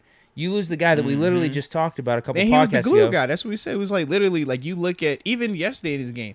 It's like, yo, he facilitates. He's either assisting or scoring, or just he's always in the mix, or just gives your team belief that you can do it. Absolutely, man. If you have Crosby out there, okay, we can finish the job here. Yeah. And I thought we played pretty good yesterday. I thought Jari played good as well. Yeah. What it came down to, in my opinion, and this is what sucks about hockey as well. I do think, as I mentioned, the better team got sent home. There's some stuff with the rest, but that's really any sport. They were taking cheap shots on us. But at times with hockey, it's just getting unlucky. And that's what happened with Matheson. Again, can we just cut this dude? He's the most cursed player of all time. No. Jari's playing good like the whole game, and dude just throws a puck at the net, hits off Matheson's skate, and it dribbles in the net. Like, are you serious? This is true. Are you serious? Because we had a ton of chances. I mean, their goalie made some pretty nice saves. Yeah. And their defense actually even blocked some of our chances, too. It was like, oh, man, this is a clean shot, but they throw their stick right in front. So there was that. I mean, it went to overtime. It went 3-3 overtime, Game 7, and they got the goal. And it just sucks. Although I thought that penalty was pretty cheap. Dude was reaching around. I saw some people on Twitter saying, like, yeah, that's a penalty. I saw some other people saying... More ticky-tack. That's what I said. Yeah, where's the penalty? That's what I thought. I'm like, are we seriously calling the penalty there? I was hoping it wasn't going to cost us, but it actually did. And then there was another play where the Rangers took the dude's helmet off. I don't know. Crosby was talking about that. I'll lean with whatever Crosby's saying because I'm with Crosby as well. We're Crosby supporters over here. Right? And he's usually pretty good whenever he's speaking, like to not go off the rails. Even keel. If he's the one even saying like this helmet rule's like pretty much bullshit, like what do you want us to do about it? I'm gonna lean with him on that because that seemed kind of like I did want to get your thoughts too though, because we know obviously going into this final game, goalie was the big conversation piece, right? Yeah. In the sense of, man, we need Jari back by any means necessary because the goaltender that we were getting just wasn't good enough. Do you feel like Jari's performance yesterday was that much better than what we were getting from Louis though? Yeah. You do. Yeah, I thought it was just the unlucky goal, really. I mean, he only let up 2 goals in regulation. I don't think Louis has done that yet, has he? No, they've always been 3+ games. Now, I guess maybe 1 or 2 of them was also Matheson. That's what I'm saying, because we could point to a couple of games with that. Yeah. No, I thought Jari played good. Okay. I really do.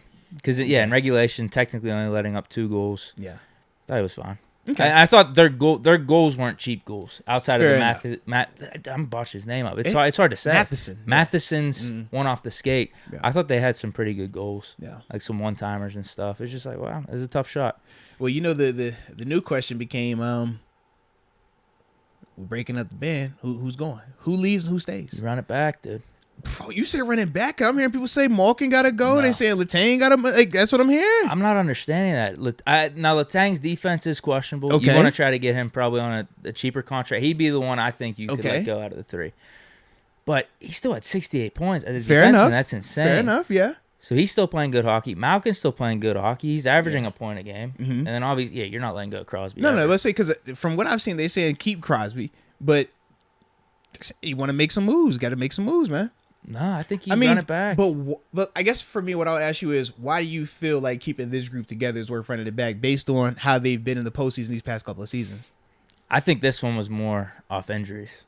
Okay, whereas like if we had Jari the whole series, well, because last year it was more Crosby not getting knocked out a game and a half. Last year was more so Jari kind of having his. I mean, he choked it away at a little bit. At some point in the series last year. Our defense was it was very bad last year too. I would agree with that, but that's the part I'm thinking. I'm just like, but it was still a very similar group. Yeah. So that's why I'm like, all right, how many years of this are we willing to keep looking at and keep going with before we say, you know what, one of these pieces got to go? I think it's just hockey, dude. The unluckiness of it. Sometimes it's just, wow, puck goes off Matheson's skate. Yeah. Jari can't save it. Because Rangers are a good team. Like, would anyone be surprised if they go all the way to the cup? No, and I thought we were the better team. It's just things didn't go our way this series. Yeah. Unless you think Malkin and Letang are taking huge drop-offs, but I think hockey players age really well. Okay. Like, Malkin is still averaging a point a game, and I don't know what you're getting to replace that from him. And these three dudes have really good chemistry. I don't think you should just take that for granted. For sure.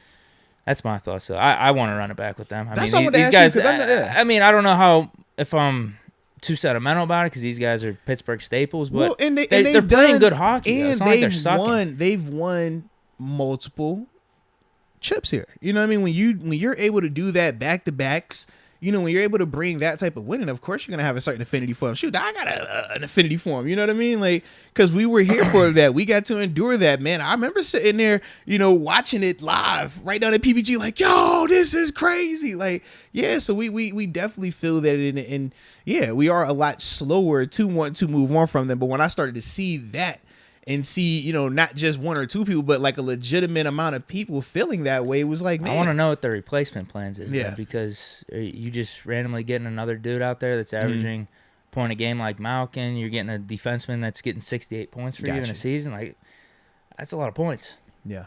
Like, no, definitely. Tang was really on point this year, I thought. I thought he played really good. He was way better this year than last year. Yeah, outside of some defensive lapses. But you've been getting that out of him anyway these past few years. But his offense was really awesome. Yeah. But we do got to stop the show real quick because we do have a certain type of color that just popped up on the screen in the chat. Okay. Let's hear it. We know whenever we get this type of color, we stop, ladies and gentlemen. We got a big dog 50 burger pulling up on us, baby. Shout out to my man Phantom TV.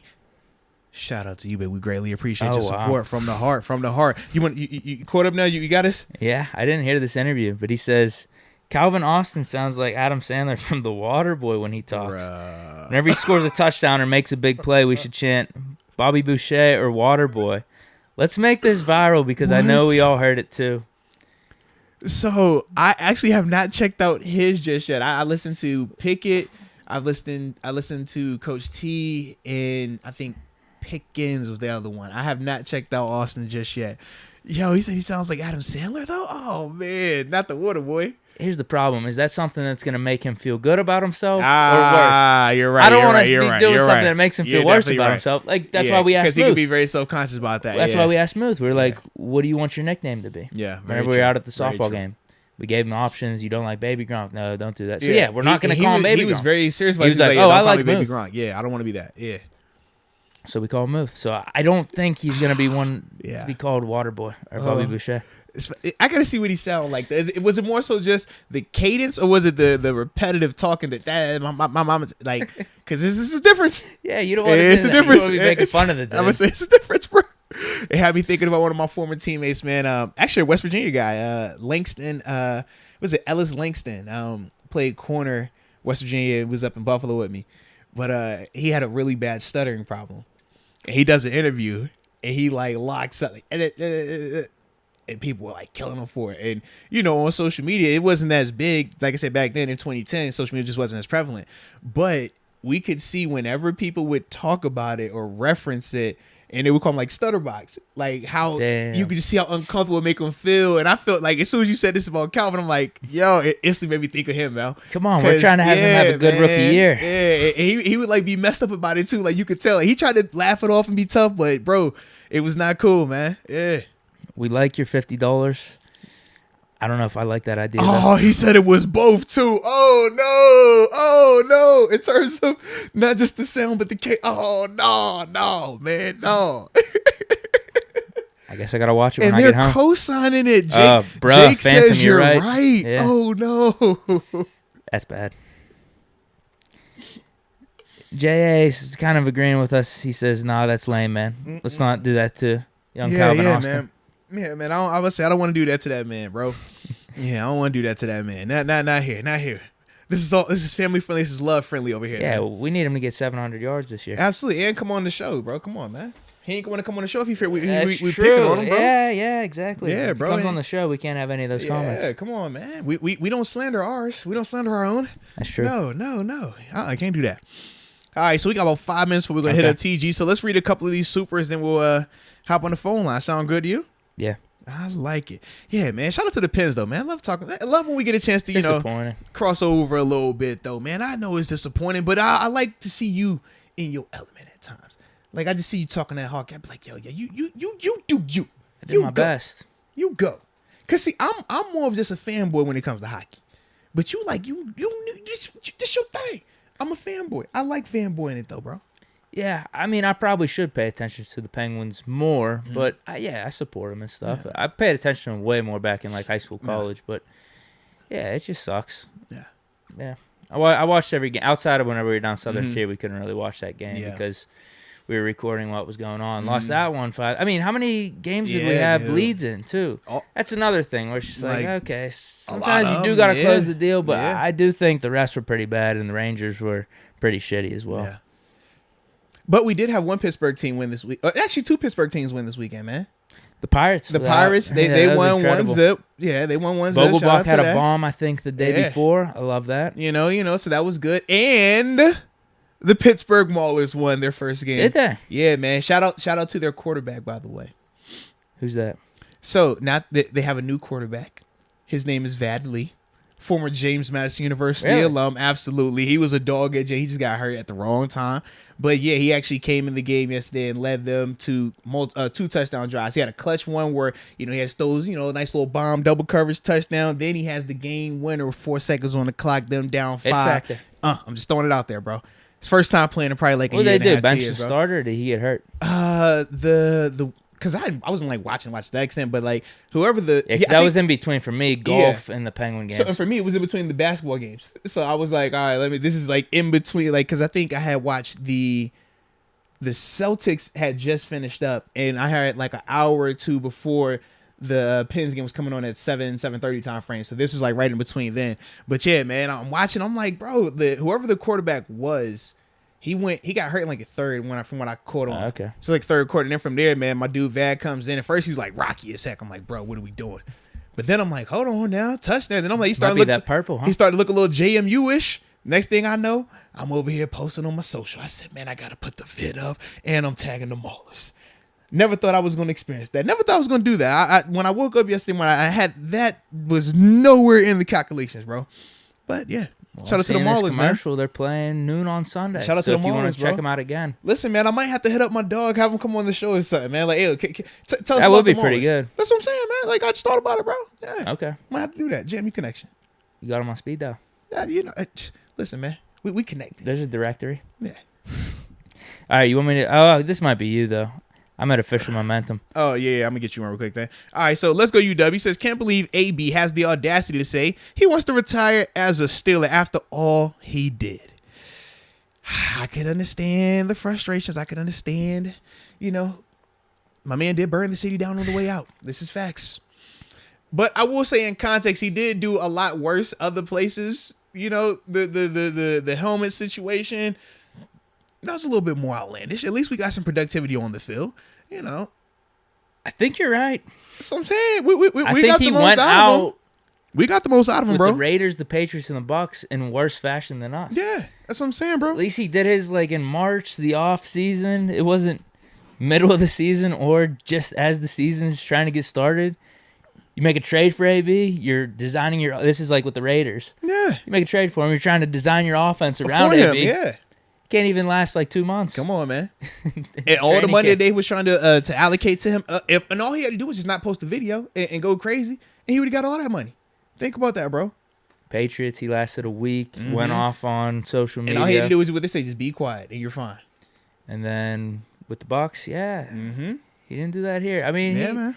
He said some harsh things, for sure. But it was not to that level. That's, It didn't affect the actual season. Yeah. I guess that's one thing you could say about Come on, man. with the Steelers. And he gave you 6 of the best wide receiver years of all time. Come on, bro. For any receiver. That's all, man.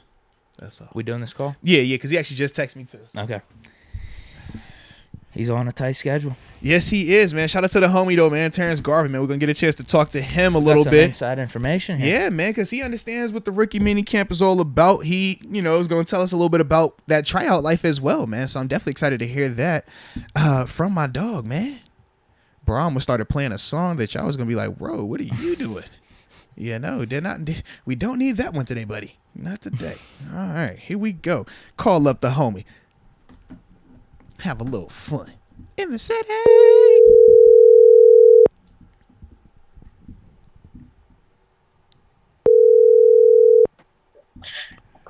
What it do? What it do? Yeah. Can you hear me, lady? Can you hear me? Locker mate. Is that my guy? Is that my locker mate? Is that Terence Garvin, the former Pittsburgh Steeler, the West Virginia Mountaineer? That's the guy we on the phone with right now. My dog. We here. Okay. Now, you know, I was really excited when we were gonna get a chance to talk today, because as we know, Steelers rookie minicamp had just wrapped up, and it had me thinking about, man, you are one of the most perfect guys to talk to about, you know, that situation, man, just as a whole, because you lived it. I mean, I've told them about when I went through rookie minicamp, but it was different in 2010, and I was in a whole other organization, but you were here. You survived it, man. So just take us the full context of what that was like and the nitty-gritty of it, man, in terms of how you got here. It wasn't all glamorous. I was Bane in the tunnel. You know what I mean? Uh-oh. Yeah. So, I did not get drafted, as we know. After the draft came, you know, a lot of people sign as free agents. So you have your you have your priority free agents, you know, and then you have your tryouts, you know. So the priority free agents, that means you got a couple dollars coming off the draft. Low signing bonus action. Yeah, you got a signing bonus. You're coming in there essentially to start to learn the playbook. You're not a draft pick. You're not that comfortable, but you're in there a little bit to learn the playbook and equip yourself to get ready to go to Latrobe, to go to camp. And then you got your tryouts, who are there for 3 days, and you're trying to try out for the team. It was 6 of us when I came in there. So I came in there as a tryout. It's a 3-day mini camp, 2 practices a day. Now, I'm not sure if they still do 2 practices a day. I'm pretty sure they do, but it's a practice in the morning, practice at night, practice in the morning, practice the next day, and then Sunday's 1 practice. So 3 days, let's do it. You know, you running the reps, you learning the playbook, you trying to compete. You'll have 7-on-7, you'll have team, you'll do 1-on-1s, you'll do individual. It's just a normal practice setting, basically. But it's a chance to, you know, show who you are, show what you got. So, you know, talk about that like intensity level though, man, when you're coming in there, you know, with this tryout situation. So if you're a tryout, you have literally 3 days to figure this thing out. I'll never forget, I went to the training room, the equipment room, and I was like, let me get some tights, you know, get some long tights. I'm playing. They like, bro, you're here for 3 days, bro. Like, you don't need no tights. Yo, you know? The disrespect. The disrespect, you know. The disrespect, that's crazy. Paper name tag, you got the little lockers in the middle, temporary lockers. Coach Tomlin coming there and let you know these lockers aren't here during the season, so don't get too comfortable. You know, just the little things, the details. And I mean, I had a good 3 days. Landry Jones was our quarterback. Oh, you wow. You are wow for What's this. That mean? Was he tossing some to you? We might need to ask him. We might need to ask him game on the line. He was the quarterback. Yo, wow. That was not a shot. It was not a shot. You know? I'm just, it's you know, just the timing of how all that was phrased together right there. That's all. It seemed shot-ish. That was not a shot. Man. I forever shout Landry out, man. I wish Landry helped me out, guys. I'm here because of him. It's always love with Landry, you know? Wow. You got to think, though, bro. I was moving from safety to linebacker in 3 days, learning the playbook. But I'm like, yo, I got 3 days, bro. I'm giving it everything. I'm jumping it. If you look at it, I'm jumping it. That was my mentality. So I left out of there about 3-4 picks.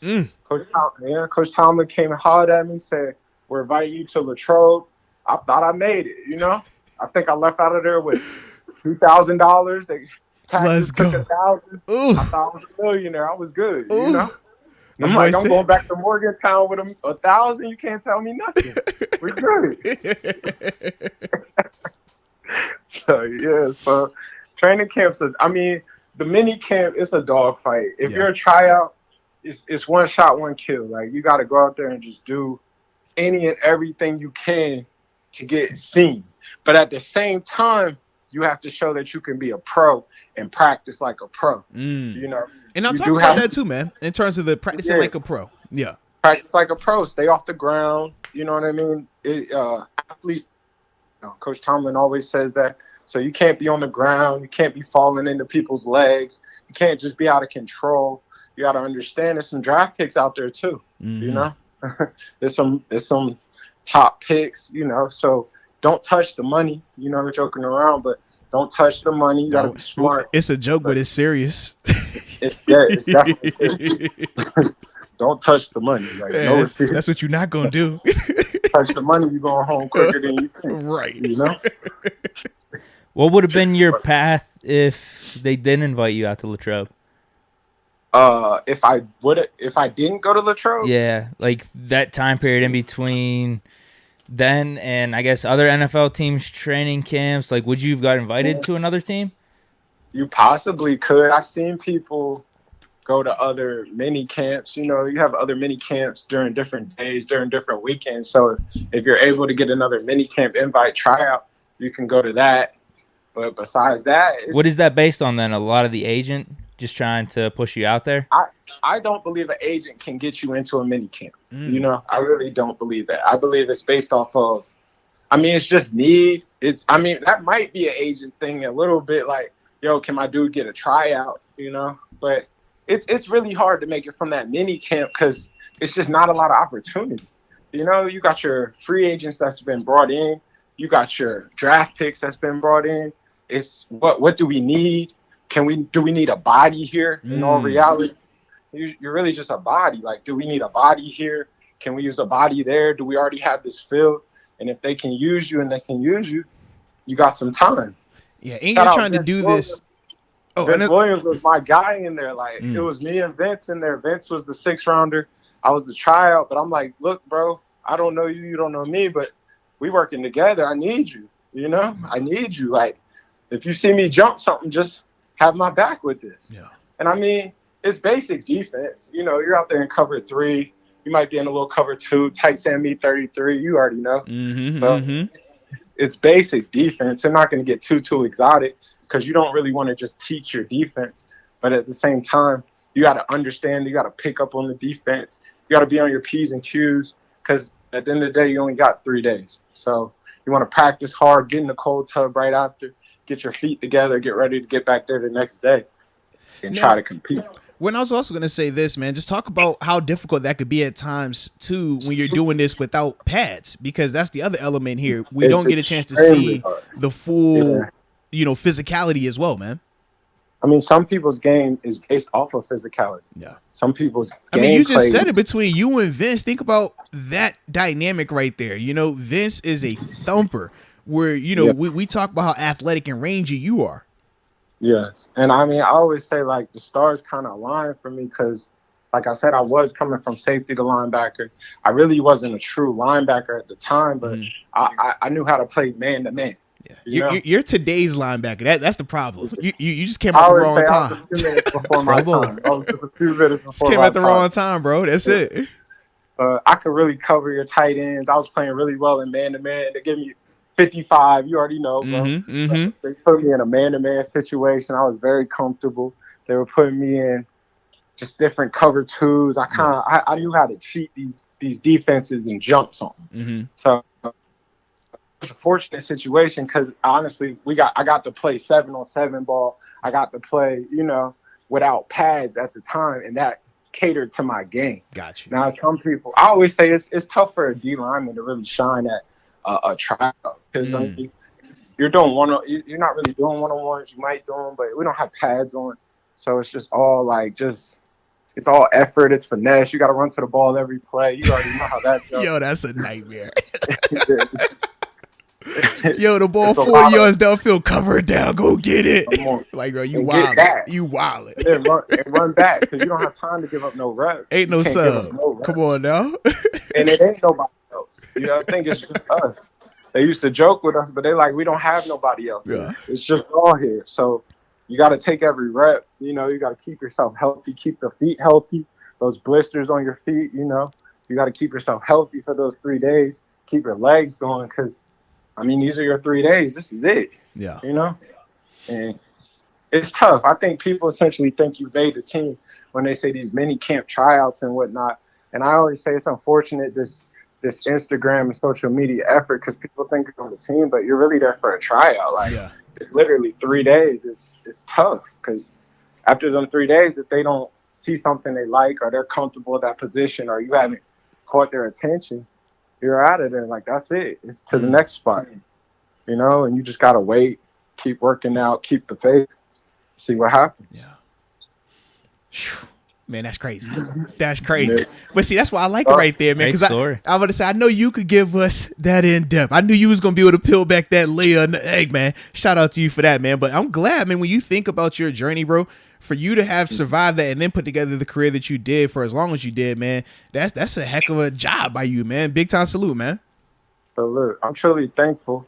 You know, I always say I make this job. I sent a little tweet out there this weekend. I would have never left Pittsburgh knowing what I know.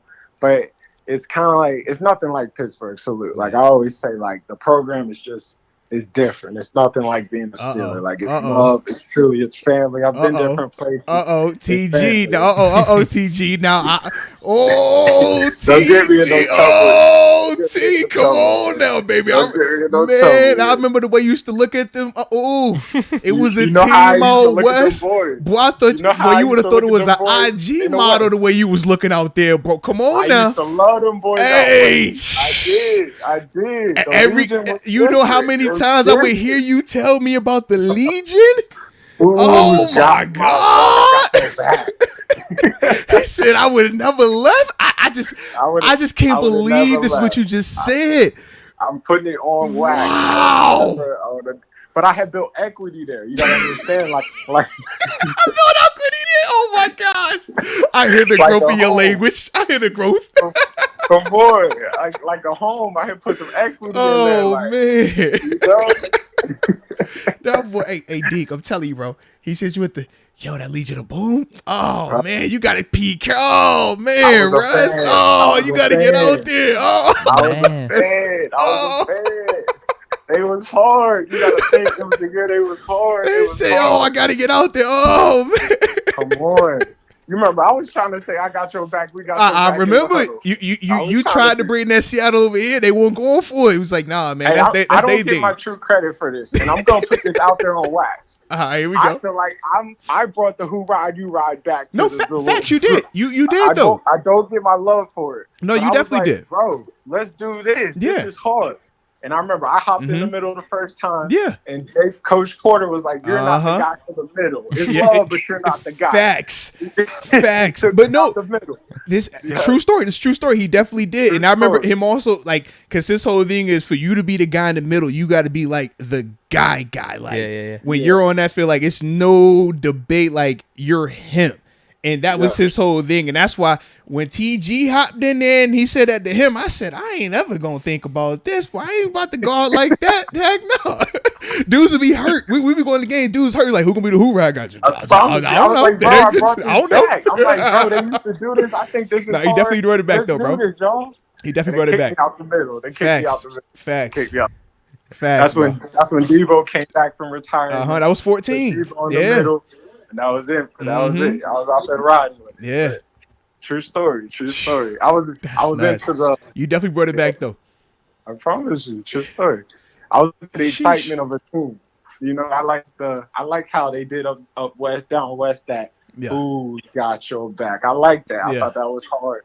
So it's like I was trying to bring something like that down here. You know, and it still goes. They still. I'm about to say, I'm glad you got the Who Ride back because, man, I love Who Ride. I just knew I was never going to be a middle of the Who Ride guy. I just knew I was. I wasn't a middle Who Ride guy. It's cool. I'm in the band. I'm just the bass player. You know what I'm saying? It's cool. And if Shazier took over, Shazier was swagging it for a minute. Oh, yeah. He was going off. He was going off. Yeah. So I think TJ does it now? Yeah, it's TJ now. So, you know, he got to do it. He got to do it. Yeah, absolutely. That's his until he leaves. That's his. Yeah. Okay. Yeah, that's it. That's good. Make it hard. He seems passionate about it too. Yeah. So, you know. But he be dropping onto a knee and everything. I'm like, okay, go get it. Go after that there. Yeah. It's a lot. You silly brat. But I did want to ask you too, man, before we wrap this thing up, because I know keeping the time and stuff like that. But we did have the Steelers release their schedule officially now. What were your initial thoughts on it, man? Did any game stand out to you more so than any other? Do you have any record predictions? I just had this talk. I think they're a 9-7 team. Is that correct mathematically? You need to add one more game. Yeah, you need one more. So either 10-7 or 9-8. And the Steelers did make the postseason as a 9-7-1 last year. Yeah. Well, to saying the schedule, I think every game's a big game. Yeah. Let me put that out there. I think every game's a big game. I'm excited about that Raiders game. I thought the NFL could have took a little bit of advantage of the immaculate reception. Yeah. But either way, I'm excited to see that. I think their schedule's a good schedule. They don't have to travel light years away. So I think that's true. Staying all in the same time zone, East Coast. Same time zone. I seen they got a Monday night game, correct? Yes. Is it Colts? Mm-hmm. Yeah. So that's exciting. They got a bye week in the middle of the season. I believe it was. Yeah, it's like perfectly placed. That's what someone's saying. Perfectly placed. So when the schedule comes out as a player, you're looking for the bye week. You're looking at the wait. Definitely looking for the bye week. You're trying to see where you're. Hey, bro, when is that bye week? Okay. Yeah, when's that bye week? You don't want an early bye week. No. You got a long stretch. Yeah. And you don't really want a late bye week. You got a long stretch. A good schedule in terms of that. Yeah. They got their back end games. I believe they got the Ravens and the Browns on the back end. Yeah. Mm-hmm. I think that's great because you'll get to kind of control. Once it starts to get ugly and it's going to get ugly, you get to control a little bit of your destiny. Like, we beat them, we got them. You feel that? Okay. I think that's exciting. They get some of their early games out the way early. Well, I was going to say, how do you feel about that early slate? Because we do know that, they got some guys in them first 6-7 weeks, man. But they got the AFC East. They got the Patriots, the Jets. Yeah, so to open it up, man, let me pull it up real quick in terms of the exact order. I know they open with the Bengals. They go to the Bengals. Yeah, so Bengals week 1, Patriots week 2, on the road at Cleveland week 3. Cool. New York comes to town. Then after that in week 5, they go to Buffalo. Then Tampa Bay comes here. Then they go to Miami to the Dolphins. Then they go to Philadelphia, and then they got the bye. Yeah. Okay. So I got the first 8. Trubisky's got the show. You know what I mean? Oh, okay. I was going to ask. Yeah, you said the same thing. Yeah. I think Trubisky got the first 8. We see what we can do. You get out of there at 5-3, you feeling good. 4-4, you feeling good. Okay. I think we see the switch come at the bye week. It's always the bye week, bro. I think we bring in the reliever come the bye week. Bring in the reliever with the gloves, and he gonna have the Saints. So that's perfect. At gloves. Home, the Saints 2 gloves against the Saints. I think he gets that, and let's see where it goes from there. Let's finish it out. He'll get the Bengals at home. He'll get the Ravens at home. Yeah. He'll get the Browns at home. That's perfect. You don't got to go to the road in a hostile environment to see these boys. You get these boys at home. Some weak NFC South opponents on the road as well. Carolina's in there. Yeah, that's definitely gonna help them out. I think that's. Let me not be disrespectful, but I'm not gonna say that's. Let me not be disrespectful. Because every game. Hey, we gotta account for Tomlin games as well, man. You gotta account for them. That could be a Tomlin game. You never know. I'm putting them out there because I've experienced the Jets. I've experienced the Tampa. I've experienced the Chicago. I've experienced my fair share, man. Come on, bro. I don't think I ever beat the Jets. All right, now talk about it, T. Never did that. The only reason I got them was the last go around when they had Fitzpatrick. Other than that, Vic, Percy Harvin, we lost to that group. Yeah. Mike Mitchell trying to jump over the pot. Come on, bro. Yeah, they hit us with the Justin Bieber curse. That was They was like, yo, that's the Bieber curse, bro. Y'all was hanging with Biebs. Now this what happened. I remember that. Come on now. Okay. Yeah. Tough. I got 2 quick ones before you bounce out of here. Talk to me. AB, should he retire as a Steeler? Not play, but just like 1 day contract, whatever it is. Everybody knows I love AB. I defend AB to the depths. That's your guy. That is your guy. That's your guy. And we are on wax. I love AB. Mm-hmm. I love you. You are my guy. I love you, bro. But I just don't know if that breakup gets men. I don't know if we see that. Let me say it like that. Like, I think his kids will be older to see that. You get where I'm going? Yeah. I think that happens on the back end, but I do think they'll mend that relationship. You know, I do think I seen somebody say we forgave Ben, why we can't forgive AB. Bro, and it's whoa, what? What? Wait, am I doing too much? Was that rude? I love AB. What? Wow. We forgave Ben, so I guess we should be able to forgive AB. Lord. I'm just saying, like, forgiveness is crucial. Wow, bro, we gotta love AB. Like, this is one of the greatest receivers in Once a Steeler, always a Steeler. No, facts. Let's just be real.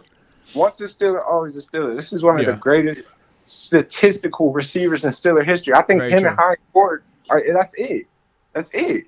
So it's kind of like you gotta love him. I mean, it's other receivers. Let me not say that's it, but you get where I'm going. They're the top of the top. I got him as the best. Like, I think AD is the best receiver to come through the Steelers program. That's all seriousness, yeah. That's my personal opinion. I think he's the best receiver to come through Pittsburgh. So it's like, yes, I understand. You know, receivers are receivers. You know, T.O. even got in the Hall of Fame. Like, everybody gets forgiven. Like, give him some time. Give him some time.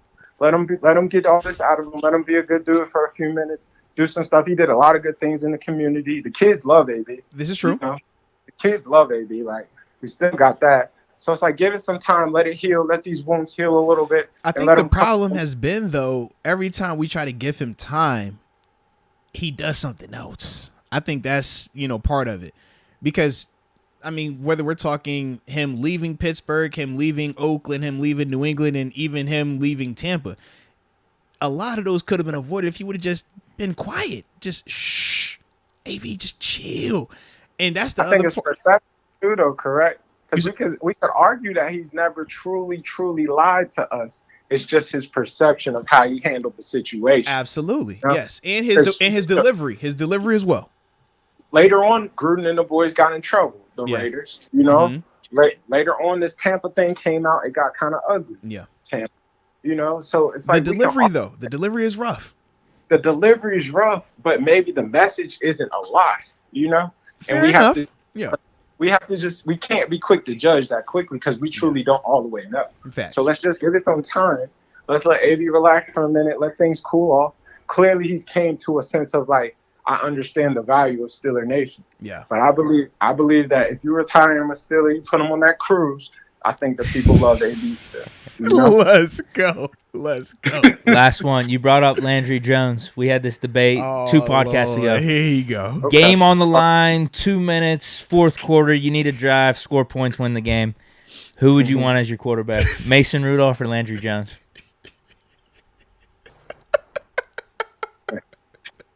I mean, I'm going with Mason. No, I'm not going to do that. Salute my dog, Landry Jones. Let me give you the why.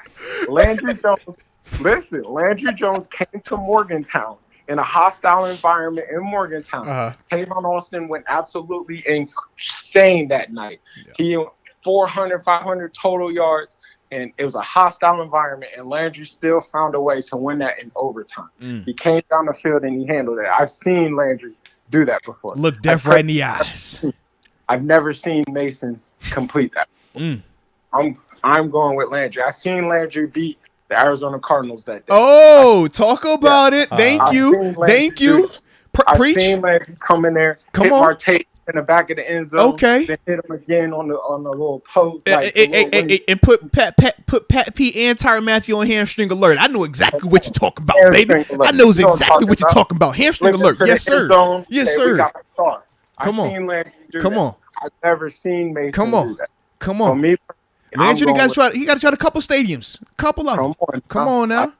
We've seen Landry was a good quarterback. Thank you. I think Mason's a good quarterback. Landry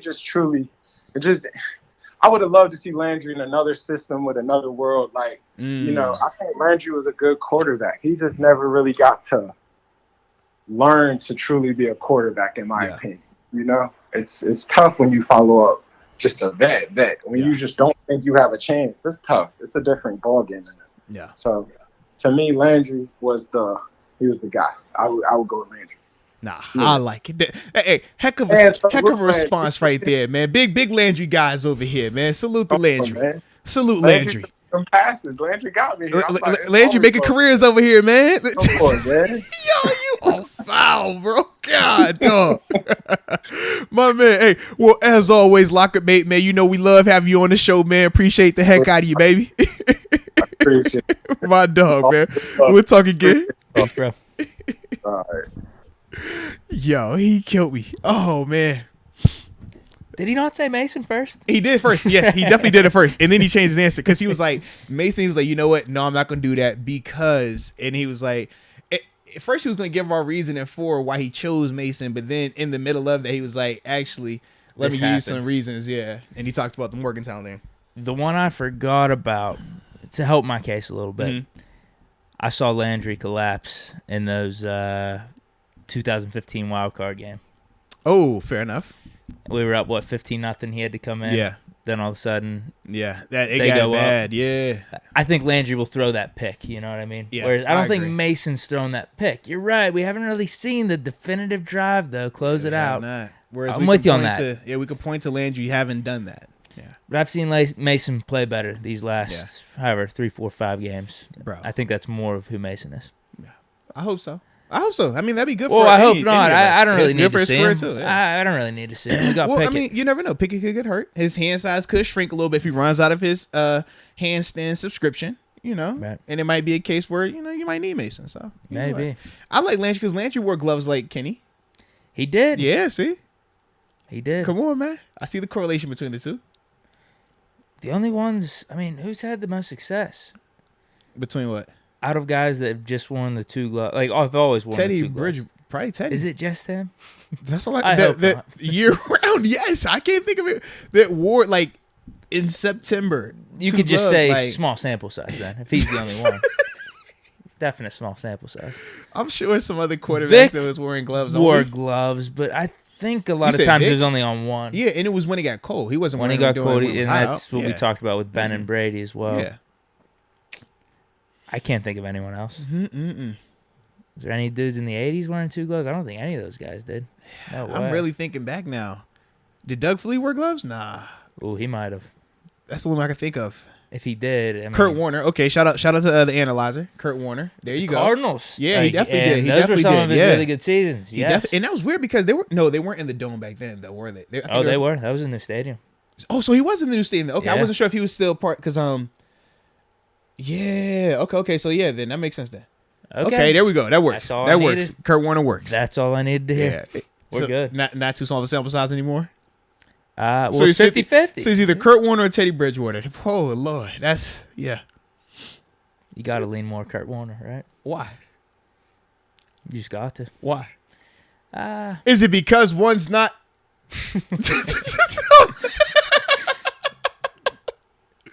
Yeah. Just wondering why we gotta lead that way. I think he was athletic. I think one's more athletic than the other, so he should be leading. Yeah.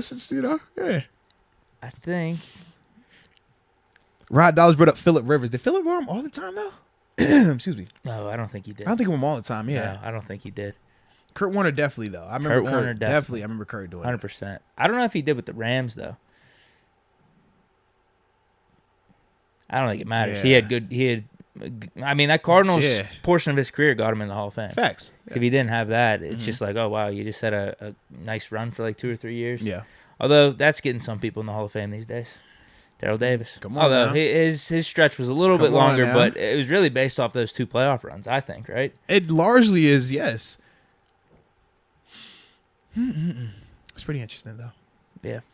Well, I believe in Pickett being that guy. So I think Kurt Warner has the better career over Teddy Bridgewater. So that's how I got to lean. So that's what we're leaning that way. Yeah. All right. I just need to know why we needed to lean that. I just want some clarification. Because he was like, we got to. He's more like it's this. Pretty simple. It's pretty simple. I just think Kurt Warner's better, and I think Kenny Pickett's gonna have a good career. Whose game do you think Kenny's is more similar to though? Like I think Kenny Pickett's already better than Bridgewater right now. Before he even plays a snap. Yeah. All right. Well, yeah. Everybody has their opinion. That's fine. Like I don't think Bridgewater's throwing for over 20 touchdowns yet. I don't think Kenny has thrown over 20 touchdowns. I'm projecting. I mean, Pickett, if he starts all these games, I guarantee he throws over 20 touchdowns. Well, we'll find out. Do hopefully. Do that? Is that what's the over under? He hasn't even started yet. Can we get him to starting first? You gotta be day go, bro. Hey. So, with that being said, though, that was pretty funny, though, man. I liked Garvin's call. Yeah, it's great. That was good insight, though, man, too, about the that trial. Because like I said, I've never experienced that. And even in Buffalo's rookie mini camp, it still was very difficult and stuff like that. The two-a-day element, though, we weren't doing the two-a-days for rookie mini camp. That started for us when we got to training camp. Whereas in Pittsburgh, they do two-a-days in rookie mini camp. But it was also different because in Pittsburgh, they already had the same coaching staff and management and stuff like that. So they were already set in their ways. Whereas my rookie year was Chan Gailey's first year. So it was like the full, this is what he wants to do and his way about it versus what the guys before, Dick Geron and stuff like that, how they used to run this stuff. So, yeah. So I was like, man, it was interesting though, man. Yeah, it definitely was. Sometimes you just need a quarterback throwing you some balls. Hey, man. Maybe there's a little wink deal on the side between Garvin and Jones. Dude, that's nuts though, bro. He said, shout out to Landry. But ultimately, you got to make it through training camp then, too. I don't know what his story was. Did we cut him and he was on practice squad? Yeah, actually, I don't think he... No, he played his rookie year because he broke the dude's face, the punter from Cincinnati. Okay. Yeah, he broke the... So he was just he was special teams guy then. Yeah, he was mainly special teams, yeah. But I remember that because he got fined for it and everything. But I remember... That was one of the plays that I had like stuck out to me in my mind. That and then obviously my man Coach T doing the whole stand on the field versus Baltimore and jumping out my man Jacoby's way. Those two, because I didn't watch a lot of Steelers. Like my sister was a Steelers fan, but like that wasn't my vibe. But it was like was that the year before you got here? Yeah, so I was still in Buffalo then. Yeah. Mm-hmm. Oh, so Garvin was here before you got here. Yeah, Garvin's shit was 13 with Vince. Okay. Yeah, Vince and I want to say Spence came in with them as well. Yeah. And who else was in that class? Obviously Landry. 13. Oof. Yeah. Adams. Was that Michael Adams? No, Tua came in 14. Okay. Because Tua's first year was with me, Shay, and all of we were all together. But Adams. Our second round tackle, pick. Yeah, out of Ohio State. Bust. Yeah. Yep, he was here. Who was our first rounder? Jarvis. Yeah. Oh, man. Jarvis was 13. Tough draft. Yeah, who else was in that? That's bad. I'm trying to think. Was Shamarko in that class? Oh, jeez. Was Shamarko in that class? Hold on, 2013, bro. Hey, you want me to just look it up? Low key, Marco might be in that 13 class. I love Marco. That's my dude too from the crib. Yeah. This isn't one we gotta put up next to Colbert when he gets in the Hall of Fame for sure. We gotta forget this one. You gotta chill, bro. Oh no. Who we have? It wasn't Adams. Actually, this is an amazing draft. Oh, El Bell, DeCastro, and okay. No, not DeCastro, but El Bell second round. So Wheaton Jarvis in the first third. round. So Jarvis first round, El Bell second round, Wheaton in the third. Okay, who else? Vince Williams in the sixth, so that's not bad. Yeah. But yeah, Shamarko in the fourth, Jones in the fourth, Terry Hawthorne in the fifth, Justin Brown in the sixth. Terry was gone before I got here. Nick Williams. I don't remember him Nick, at all. Nick played for a little while here, and then he went to Kansas City. He went to Duck School, Sanford. Yeah, he was the D lineman, big D lineman. But yeah, I remember hearing about Terry.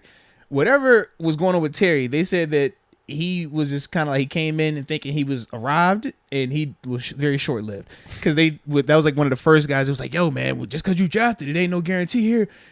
He's like, yo, man, they cut a dude, man. You're about Terry. Don't be like Terry. And I was like, yo, who's this Terry dude? And now that you said his name, I was like, oh, that's the Terry guy. I did not know that. Makes sense now. 12 was Adams, and this one was rough. Castro in the first, good. But then it was Adams, Spence, Almeida, Ta'amu. Oh, Chris Rainey. Yeah. Chris Rainey. Tony Clemens, David Paulson, Terrence Frederick, but then we got Beecham in the seventh. Yeah, so Beecham and DeCastro, those were good picks. You had a couple guys in there. Rainey was all right for a little while. No, I don't even... He was a returner. He was a return man for a little bit. We cut him quick, though. I don't even know if he lasted a year. Dang. I'm trying to think. Who else you said was in there? Oh, it was bad, dude. Hold on, let me go back. Oh, Alameda. That was the other guy. Yeah, because he was gone by the time I got here, too. Yeah, Alameda, Tamau, Tony Clemens. Yeah, and then they weren't there either. David Paulson. Paulson, I heard of Paulson, but he wasn't here when I got here. 14 wasn't bad if we're just talking around that time frame. That's Shay's to it. Dree Archer bust, but then Martavis in the fourth. Yeah, I remember that class. I felt like I was an honorary part of that class because that's when I came over to Pittsburgh too. Yeah. Oh, good time reminiscing.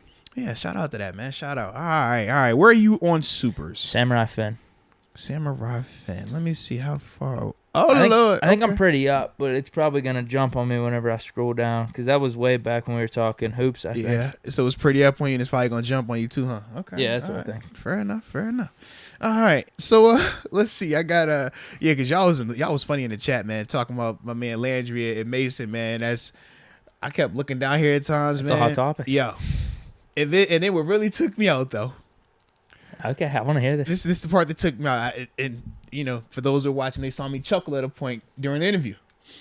TG had said, what I saw was, no, he was like, remember when I saw, they said that if we could forgive Ben, we could forgive AB, or we could, forget about, what was going on with Ben, we could forget about what was going on with AB.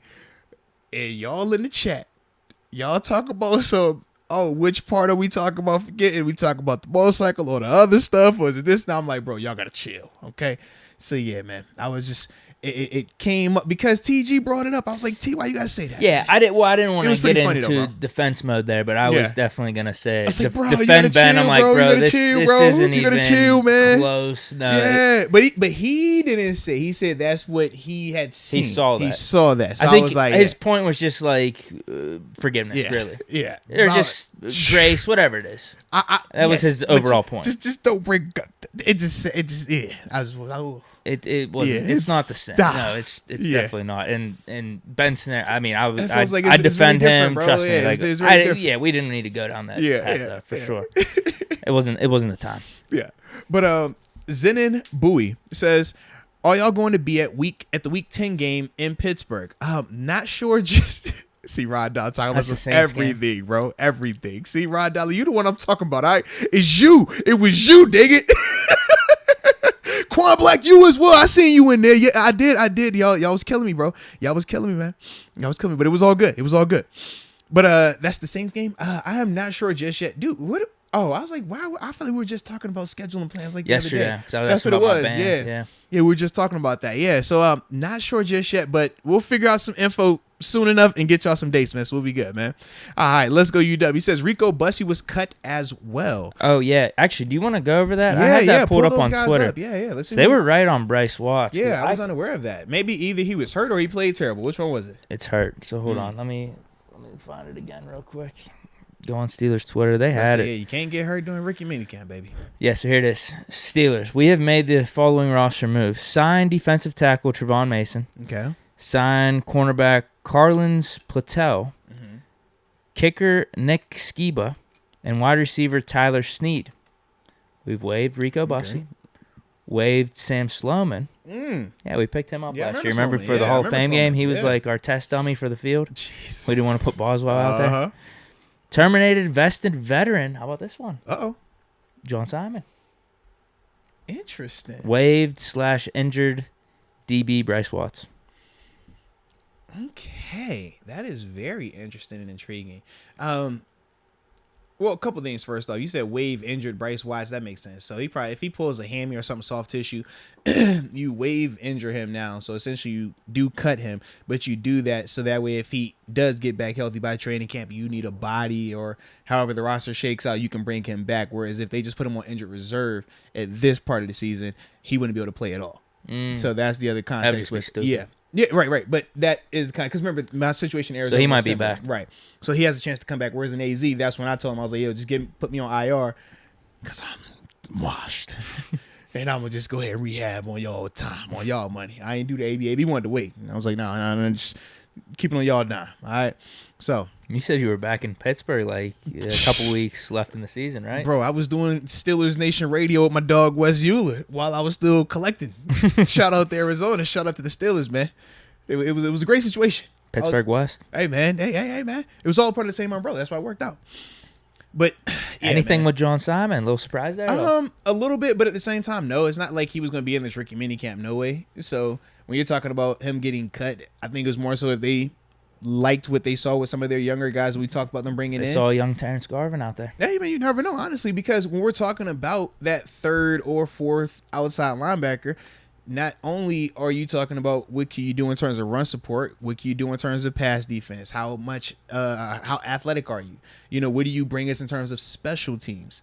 That's the other element. So if they feel like, hey, man, we got a couple of guys over here that, even though we don't think one is necessarily better than John Simon as a outside linebacker, we think that this guy's better than John Simon as a outside linebacker / special teams guy / guy that we might need to cover / this and this and this. So I think that probably played into it for him, man. Okay. All right, you want to get back to the chat here?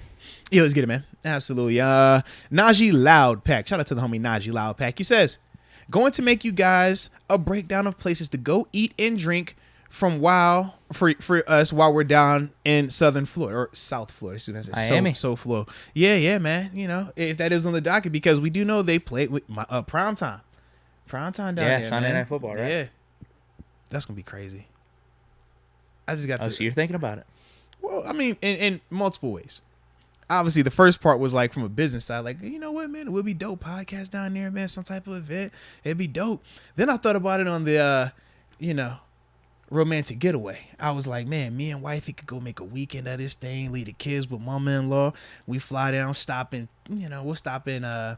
West Palm to see my homie. You know, first off, shout out to my crew down there, see some of them. And then from there, we'll go ahead and ease on down the road to the MIA, yo. You know, make a couple phone calls while we're down there, have a little bit of fun, man. Just, could be a nice little, and me and my wife, that was actually where we spent our first anniversary at, bro. Okay. Yeah, we went down to Miami, stayed at the Fontainebleau. Full It circle. was pretty dope, bro. So I was like, it could. I mean, this is year 11, so, yeah. Kill two birds with one stone. That's all I'm saying, man. So I'm thinking both ways. Okay. TBD. Yeah. Samurai Finn. Am I there yet? No, we are not there yet. I'm glad you waited for me, Damn. because I was over here like, yo, why didn't I read official momentum just yet? No. And it made sense. I was like, you're nowhere close to that. Yes. But official momentum, he says, y'all want a story? Can I call? I got another one. No, man, we Friday, right?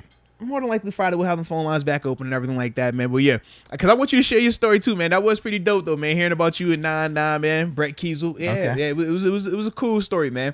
But I like how he told it. So I want to save that for him. Oh, so he's good to tell it again? Yeah, he's definitely good. He's definitely good to Okay. tell it again. It wasn't outlandish. It wasn't anything that could get us thrown off. It's not anything that when I see my former, teammates, I have to worry about, my jaw or, my car or anything like that. Because some of my teammates, they play a little bit different, They don't play as civilized. Yeah, why are you sharing that stuff on your podcast? Exactly. It's like, yo, so you got a podcast? You think you could do that? Oh, okay. So we going that route? Oh, okay. And it's like, I don't want to do this, bro. Hey, listen, I love y'all, all right? I don't want any problems. No problems.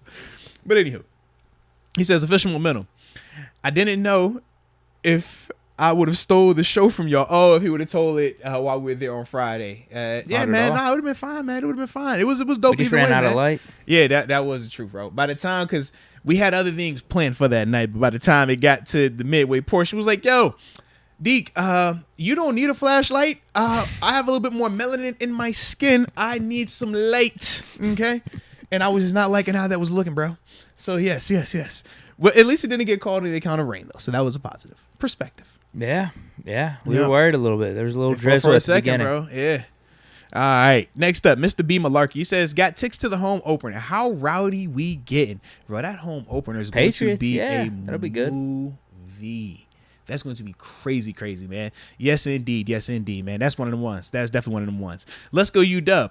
Probably going to be 9-8, just so Tomlin keeps his streak, depending on Tuitt being back at 100% and Canada being even remotely competent. Yeah, I mean, we both have Tomlin continuing the streak, man, because, Coach Tomlin is Coach Tomlin. He's proven that he doesn't need certain players at certain positions to be successful. Coach Tomlin gets the job done, period. So, yes, I'm with you.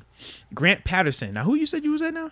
Samurai Finn. Oh, I'm close. I see you. Well, how about last year? Remember we said before the season, it's impossible for Tomlin to have an 8-8 record. It's going to be one way or the other. Uh-huh. Lions game. Yeah. It's just how. Make it make sense. But we even bettered that, though. 9-7-1. Hey, man, come on, man. Take the over. I think in Vegas has it set at like 7.5 right now. I got to take the over. I'm taking the over. I'm definitely taking the over. Pickett rookie of the year, I got to be looking into. You like for Super Bowl odds? I mean, they have to be good. I heard we're in the 20s, I think. They have some bum teams ahead of us. So I'm saying, like, how much you putting down? I gotta look into it. Maybe I'll do a whole Big Deke investment segment. Okay. I'll have all my. I should probably do it soon. It doesn't matter though. I mean, you got time, bro. I don't know. I got time. Are the lines gonna move that much? Maybe if we sign James Bradberry, it would change a little bit. I forgot about him. He is available still. Get him in right now. He's definitely still available. I'm team bring James Bradberry in. I'm team that. It's gonna cost, but I like it. You flipped a little. No. Think about it in the sense. Okay. I know it's not going to fit in the way that we would like it to fit. Right. As we Someone's going to be unhappy. Right. But in terms of just talking about James Bradberry being on the roster, it's like, why wouldn't I want him? That's the context I'm speaking in. Yeah. Well, I think I agree with you on that because I'm fine with what we got. Like what he brings to the table, but it's just like we know we have in house. Yeah. I'm definitely with you on that. Mm-hmm. I'm just worried. Week 6, who's unhappy? Someone will be. For a fact, somebody will be. Facts. Unless somebody's hurt, that's going to be the case, bro. Hey, someone might be unhappy as soon as we sign him. Strong possibility of that as well, man. Yeah. Who? If we had to pick, who would put that tweet out there? They signed up for you. That's for your spot. I think Akello would be the one to say it. If I had to choose. I think he's been pretty quiet, though. I haven't heard anything. Not in the negative. I just think that like that's more of his energy. I don't know. I just think I do too. I mean, feel like that's his energy, bro. How he moves after he makes a good play on the field. Come on, bro. That's his energy. He's got that kind of confidence. Remember how he was talking on the mic too? He's like, "Oh, I know who I am." That's what I'm saying, bro. I just feel like he'd be the one. The Martavis tweet. He would be the one, bro. He would definitely be the one. That's for Levi Wallace's job, not mine. Yeah. That'd be great. Come on, man. Levi, dang, I don't know why you signed. Yeah, he here for you. You might as well give me your 4 on top of that. Let me get 8 this year. Anywho. Grant Patterson says, Deke and Moats, how tall are y'all in scrambled eggs? What? Am I missing something here? How tall are we in scrambled eggs? I could just tell you how tall I am. I say 6. Yeah, because I'm sure scrambled eggs is, just like an inch, right? It's a scrambled egg. I mean, it's flat then. I mean, you think like maybe pancakes then. How many pancakes tall are you? Yeah. I have no clue. That's. I'm 6 feet. So I need to do the math. If I research more, I will come up with an answer for them scrambled eggs. I haven't researched enough for that conversation just 5'11" and 3/4. I say 6 foot though. 5'11" 3/4. I round up to 6'2". That was a few years. I mean, that's when I got my license way back, like 16. I think I was 5'11" and 3/4. I'd have grown a little bit since then. I gotta be 6. You never know. And it also depends on who's doing your measuring. When I go to the DMV or when I was at JMU or if I was anywhere outside of the NFL Combine, I've always measured in around 6'1", 6'2". Just depending on who's doing the measurement. How far they press it down maybe on your head. Whereas like when you're measuring at the Combine, it's heels together, toes up, and how your feet out. And then they're like, none of this. Like, they're going to make you relax your shoulders and all this. And it's like, by the time they get your height, you like, bro, I think I shrunk like 3 inches messing with y'all. Like, that's how they do it, man. All right. So that's the difference whenever, because I was doing this whenever we drafted Calvin Austin, because he's like 5'7" and like 7'8". I wanted to see what Tyreek Hill measured in at the Combine. And he was like 5'8". So I'm like, all right, this is the perfect comp then. But Tyreek Hill's listed, whenever you just Google him, 5'10". Yeah. So maybe different measurements, and you said Combine is the one that makes you feel like you shrank a little bit. Yeah, so maybe that's Combine, man. They do some stuff to you over there. You be like, bro, what is this necessary? I feel violated. Anywho, so Kenny Pickett at 6'3" something might actually be like 6'4"ish. Could be. Like you said he was shorter though. You said you felt like he was shorter. I'm telling you, no. I thought just watching him play at Pitt, I thought he was like 6'2". Yeah, that's how he looked. Whenever you're just watching him play on the field. Okay. So whenever I saw him at 6'3", I'm like, oh, wow, that's only good for his draft stock then. I thought he was going to come in a little bit shorter. But then now you're telling me this extra level of... Yeah, I feel like he might even be measuring a little bit less at the Combine. Dude, so he might be 6'4". would definitely hit you with some stuff. You're like, bro, I was not this short when I did this a week ago. Okay? That was before all this heels, this, bend, lean like that. Or even with the vertical jump. That's another part too. The vertical, it's all about your reach. So before you even jump, they measure how far you're reaching up. So certain guys will act like, I can't lift it up all the way. Other guys are like stretch you all the way out, and that will affect you when you're talking. Did you gator on? No, bro. Like they was trying to yank my joint. I came from a small school, bro. I ain't had no. When you come from the small schools, you don't get those luxuries. Like the way I had to reach versus the way I'm looking at Jason Pierre-Paul reach. I'm like, bruh, if I could reach like that, my vertical would have been 42. Guarantee. Put money on it. Oh, you unfortunately, right? Unfortunately, I was not allowed to reach. I'm still a top 10 performer in it now. Still 37.5. I got some bunnies. You know what I'm saying? We get up there, but yeah, bro, it was like, nah. What do you think it would be now? Now, Probably still 34. Maybe 34. Okay. Yeah. So you don't think you lost that much?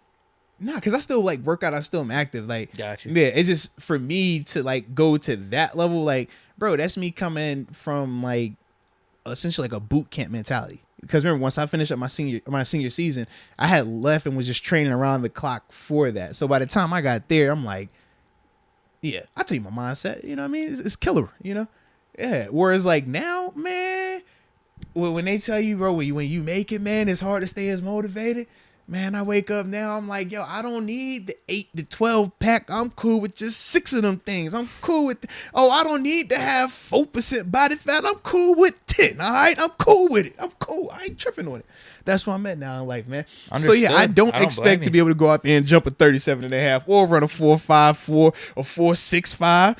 I still like me in a 4.7, 4.8, though. I ain't gonna lie. I still feel like I can get that done. But other than that, I'm like, I don't want to test any of that. I'm good, man. Not at this age, man. I'm enjoying my retirement, you know? Yeah, no need to. Yeah. All right. Now we got Black and Martyrs just showing some love. Shout out to the team captain in the building. Official Momentum also says he has the Steelers at 13-4. Nice. All right. That's more in line with you now, correct? That's one game better than me. Yeah, you had him at 12-5. Yeah. I don't know if he's considering the Tomlin loss, but yeah, you gotta have a Tomlin loss in there somewhere. You gonna have a Tomlin win and it's a Tomlin loss. I had to throw it in my equation. I saw some people saying it's the Jets game. Okay. You heard you don't TG, want it to be that one. You heard TG bring up the Jets because we both experienced the that's early. That's week 3 and an AFC opponent. You don't want what's one of those NFCs you'd want it to be. It's either Carolina or ATL. If you had to pick, it's going to be Carolina. That's the thing. We know it's going to be Carolina. Why is it Carolina? Because it just makes too much sense. Because Carolina's going to be like 2-15. Absolutely. And that's the game that we're all sitting right here today saying, oh, that's the one. This is the one pick it goes off. Yeah, because we're like the Jets game. It's like, yo, we think that the Jets brought in good talent. We just need to see it all together. We're like, yo, you still got some questions on Zach Wilson and stuff like that. Yeah.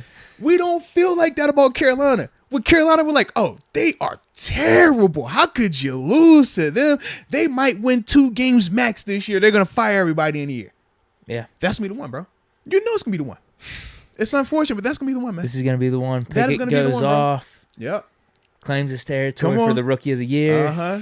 We're going to be out here like, bro, why we can't stop nobody? Why we can't move the ball? Oh, it's not even going to be McCaffrey. McCaffrey's going to be hurt. Exactly. It's going to be their backup. It's going to be No. Hubbard. It's not even going to be Hubbard. It's going to be Hubbard's backup. Because that's how it goes.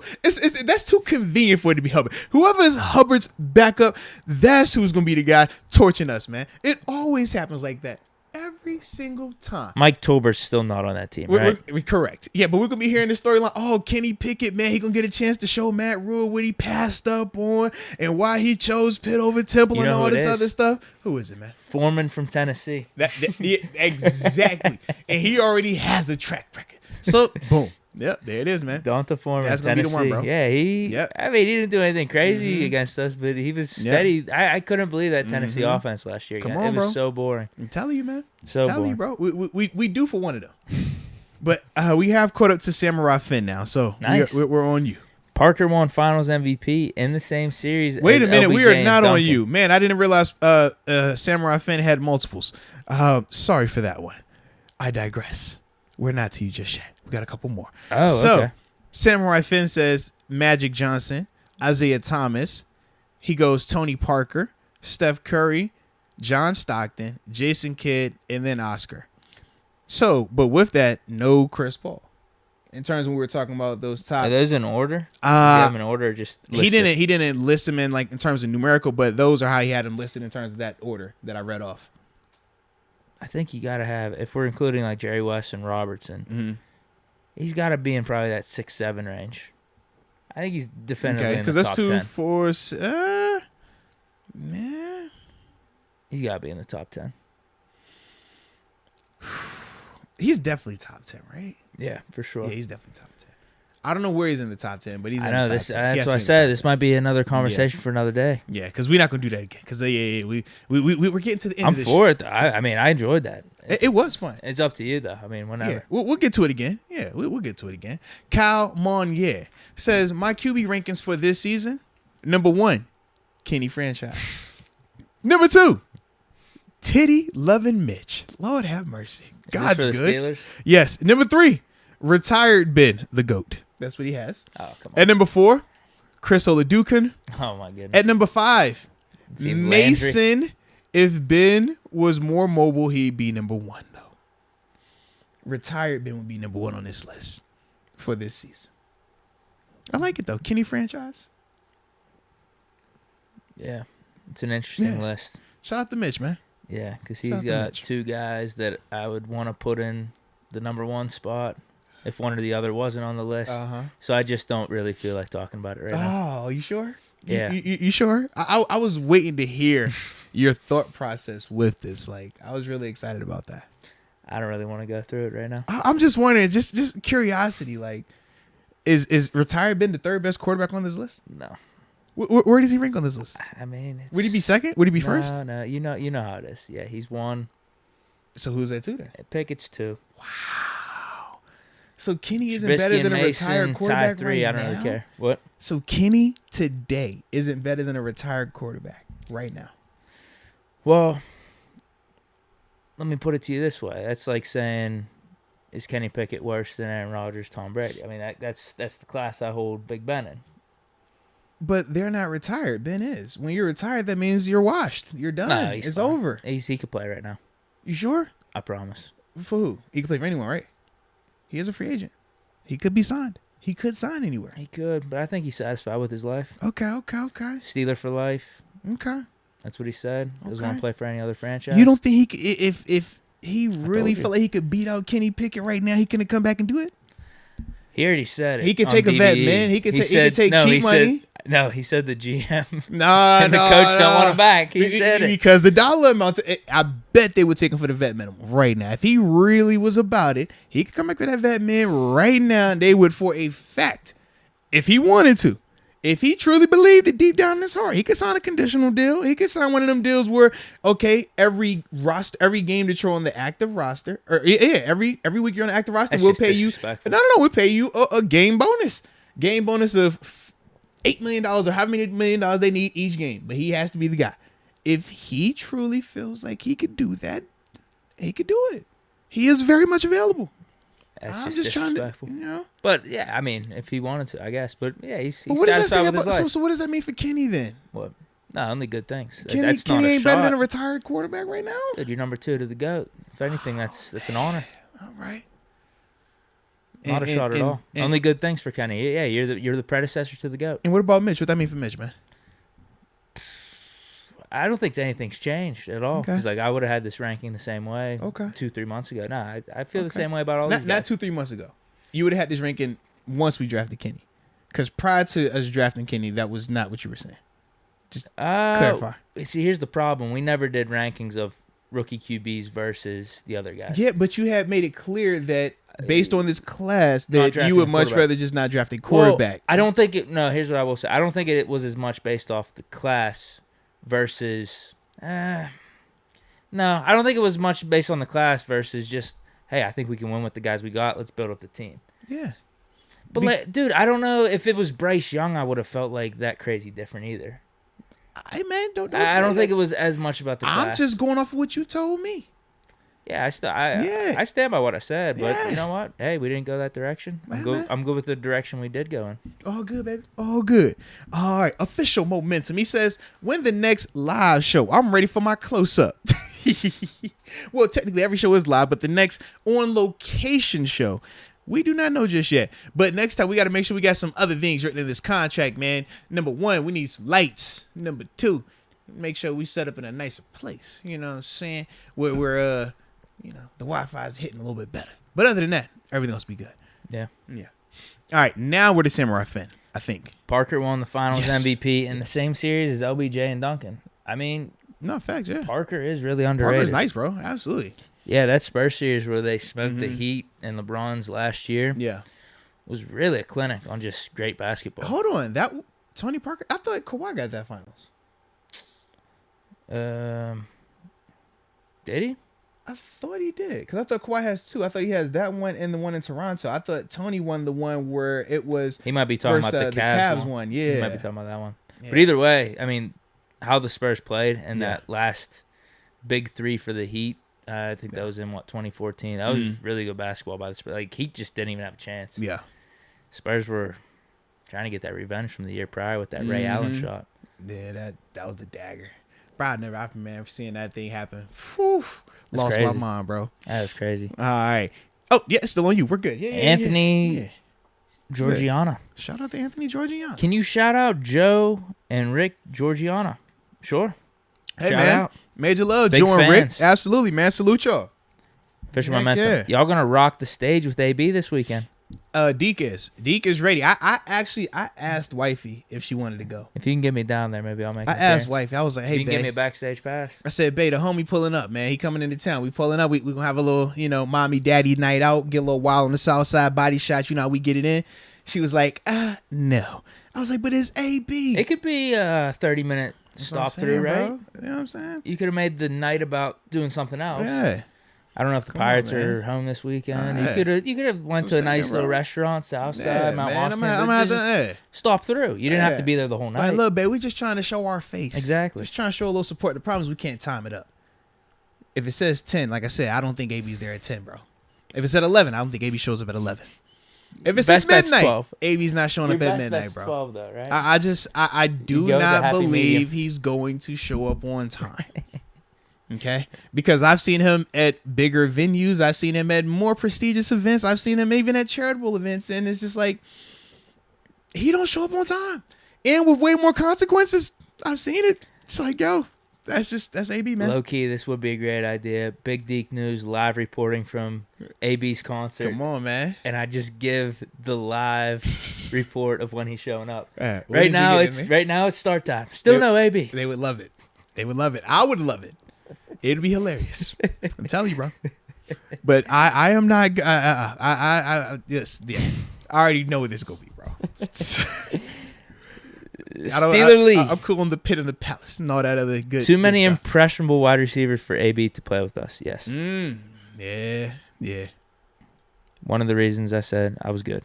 Sandy 949. I eat lunch later now in order to watch this. Hello from shout sunny out to Sandy, man. Absolutely. South California. Yeah. Southern California. There we go. You hit me. I did the same thing. South Florida. Sunny South Florida. Did I say Florida? Yeah. And you said South California. South California. Yeah. It's Southern California. Southern California. Yeah. So that's like Pittsburgh University.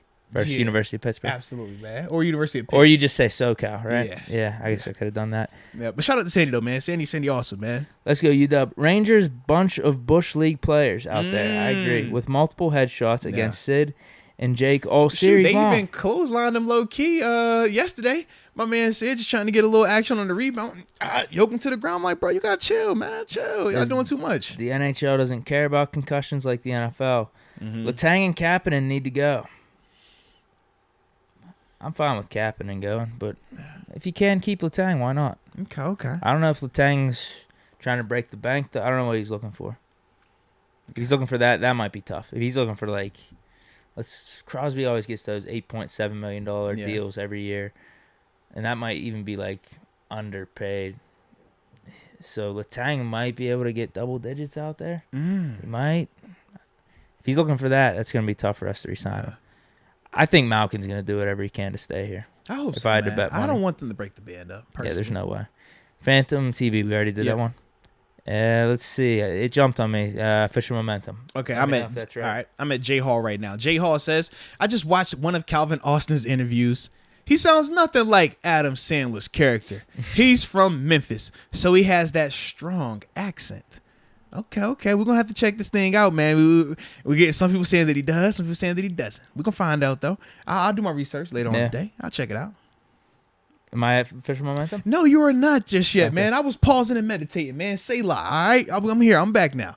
All right. Phantom TV says, on a serious note, with the note emoji. I like the creativity right there. He says, Matt Canada supposedly inspired Andy Reid's current offense when he was scoring 70 at Pitt.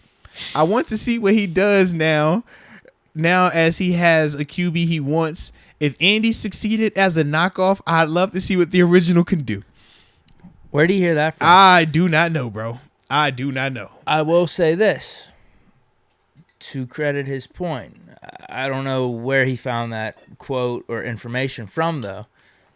Andy Reid did say in an interview with Coward maybe a week or two ago that he will find plays, play designs from anywhere. Okay. As long as it works. So if Canada did have that Pitt offense humming, maybe he had some of his scouts or like play designers that are under him, because he said he has guys that will literally just look through hours of tape, no matter who it is, high school, college, whatever it is.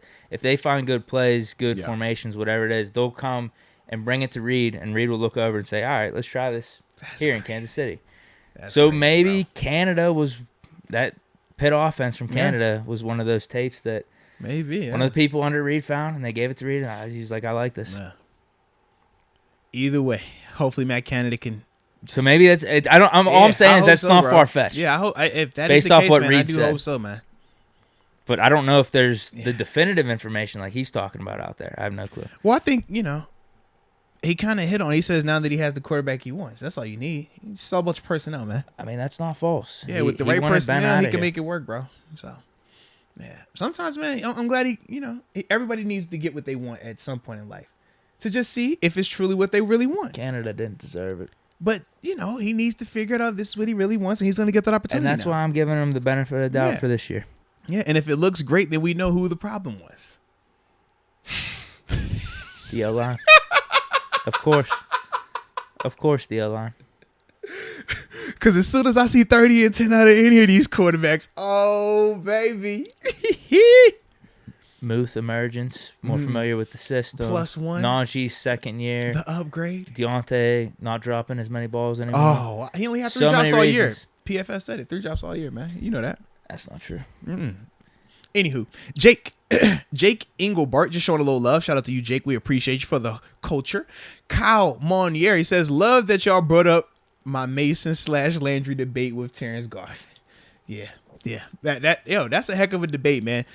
It's weird that it is a heck of a debate, but sometimes that's how debates go. It's like when we had our conversation about who was like the biggest bust signing and stuff, like, or or even we did bust draft picks. Like, we don't like to do those conversations, but it does get pretty interesting in terms of these debates, man. It does, unfortunately. All right, official momentum. I think we are to you now. Which one did you have? Yeah, he says, I gotta meet Terence Garvin for real. #next live show. Well, I thought about having him come out to Friday, but he was out of town. That was the only thing, man. But I'm sure, man, at some point during the season, man, we started doing a little bit more on location stuff. I'll have him pull up or something like that. Have a little bit of fun. Official momentum. #Laundry. #Mason. #Duck. What? I don't know who A-Rock is. #Barney the dinosaur QB. Oh. I don't know who A-Rock is. Who's Barney the dinosaur QB? I don't know. Oh. You think he has someone in mind? I don't know. I think he's literally kind of specific with some of these people, man. I think he's literally envisioning Barney the dinosaur throwing as a quarterback passes. Yeah, I don't know who is A-Rock. I don't know. That's what I'm like, yo. Do you know A-Rock? No. Is he trying to say Aaron Rodgers? Maybe he never played because he said Laundry versus Landry. Yeah.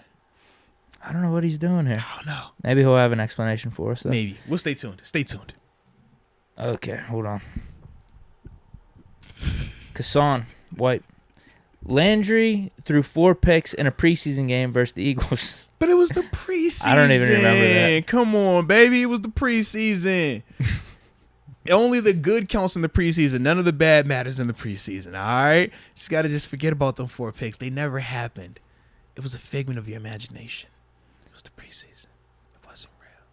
Trust me. Landry's the GOAT. Moats, this is from Official Momentum. How about me versus Mason versus Deke at QB1? Whoa. I got my money on Deke. You know what? I seen how you work, bro. And you did it in the air croc once. That's all I'm saying, bro. Now that you got the black boys on, all right. Yeah. Athletic ability, your athletic ability rating definitely improved by like 3. Easily. I'll give it to Mason. Because he's taller? He needs that confidence. Oh, charity guy. I see. Yeah. I see. Good Samaritan. Yeah. All right.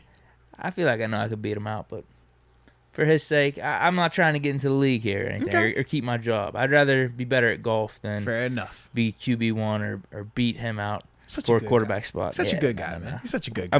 I'm good. I like what I'm doing. Like you said, whenever people say, Moats, come back. Man. I'm good. I like what I'm doing. I enjoy this. I enjoy it. Q. Garvin Tuesdays. Let's go. Terrence Tuesday would make more sense. Oh, okay. Terrence Thursday?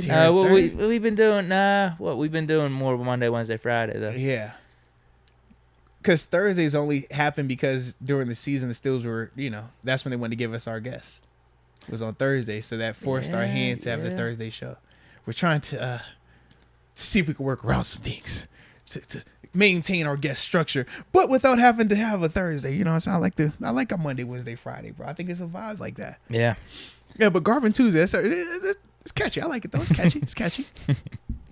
People like Garvin. Yeah, man. I mean, he brings a different flair, man. It's a different style. No. Yeah. I always enjoy his interviews. Nah. Official momentum. I'll bring the apple cider next show. Uh-oh. Good vibes. There it is. He says, y'all are tall. I'm short. LOL. Well, fair. What's that in regard to being a quarterback? No, when we were talking about our height. Remember when you were saying how you're at the combine things, like different sites? Yeah. Is he short? I guess. Yeah. Because now I'm thinking like general population, his height versus like athlete height. Yeah. I'm not too judgmental about that. I don't know. Yeah, like you brought it up, I wouldn't have even thought about it. Well, no, that's what he said. He said, he's like, y'all are tall, I'm short. I'm like, is he short? Like, he's shorter than us, but I don't think he's like short. When I think of like short, I think of like 5'2". Right. I think of like little. Yeah. Official momentum. Bring back Ben 1-day contract rather than AB. Ben retired a Steeler, so we don't need any contracts for him, right? Yeah.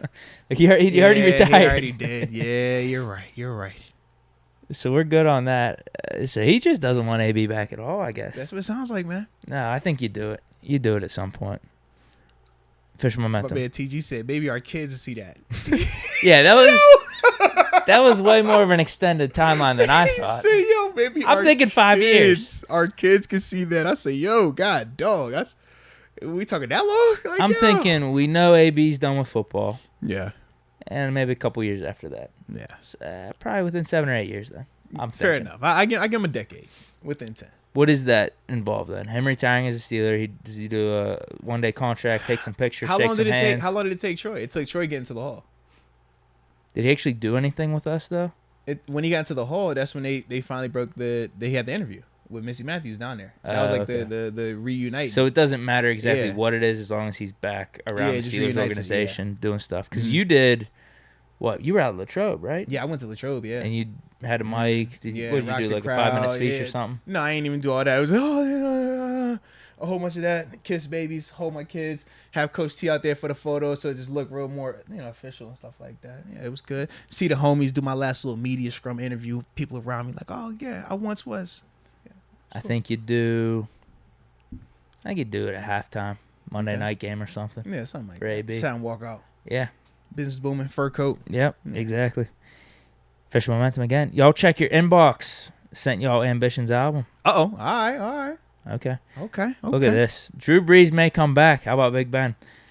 I have seen this. Drew Brees is not coming back. I don't think he's coming back at all. I did see that, though. I think there was a little bit of sarcasm. But he looked more like decline. When we're talking about Drew Brees, like that last go around, like you could see it was like, yo, it's going the opposite direction, man. Big Ben already said he's not coming back, unfortunately. Yeah. And kind of was similar to him as well. He said, my coach and GM don't want me back. Same like ending. It was like, oh, it's like nice-ish at times. No. Official momentum. Crazy Melodies Volume 2 with Ambition coming soon. Yeah, it is. Okay. Volume 2. Let's go. Now, says he can't wait. Volume 2 now. 5/20/22. So that's this Friday. He's going to call in with the story. The Kiesel story. 5/20? Right? Yeah. Got to make it happen, man. Somehow, some way. We shall see, man. We shall see. But, we don't put boxes. I'm not a box player. Deke, you put Deke in boxes. I don't get put in no box, man. I said a rock. So he's, I guess, comparing a rock to Landry and Mason. Yeah, I think Duck was in there, too. Oh, Duck. Yeah. And Barney the dinosaur. There you go. That makes sense then. I could dig it. Official Momentum said he was the backup QB in high school. So he might have you then. But Official was hurt, though. I saw he was limping. Remember he had the something was going on with his knee, I think it was. Because he had the cane and everything. So you might have him now. Back in the day, though, he might have had you, bro. Slinging the rock? Yeah, back in the day, he probably washed you, bro. All right, we got Solo Juan. He's coming from Moats. Deke, I'm with you all the way on 7. Mr. Moats has some hidden haterism for 7. He is dying to see anybody outperform Ben for that one told you so moment. Oh, no. I found that out when I asked Moats a Tom Brady comparison question. This dude has you figured out. Yeah, I guess so. What's my Tom Brady comparison question? I'm not following. But anywho, yeah. Hey, we've already identified this. If you don't love Ben Roethlisberger unconditionally above reproach and you don't swear so help you God that he is the greatest quarterback to ever breathe, then you are a hater. And under that criteria, I am very fine being listed as a hater then. That's all. Jacob Malacio's taking shots at the show here. Oh, no. Missed the old Deke and Moats show. Talk more Steelers. All right, man. It happens. It happens.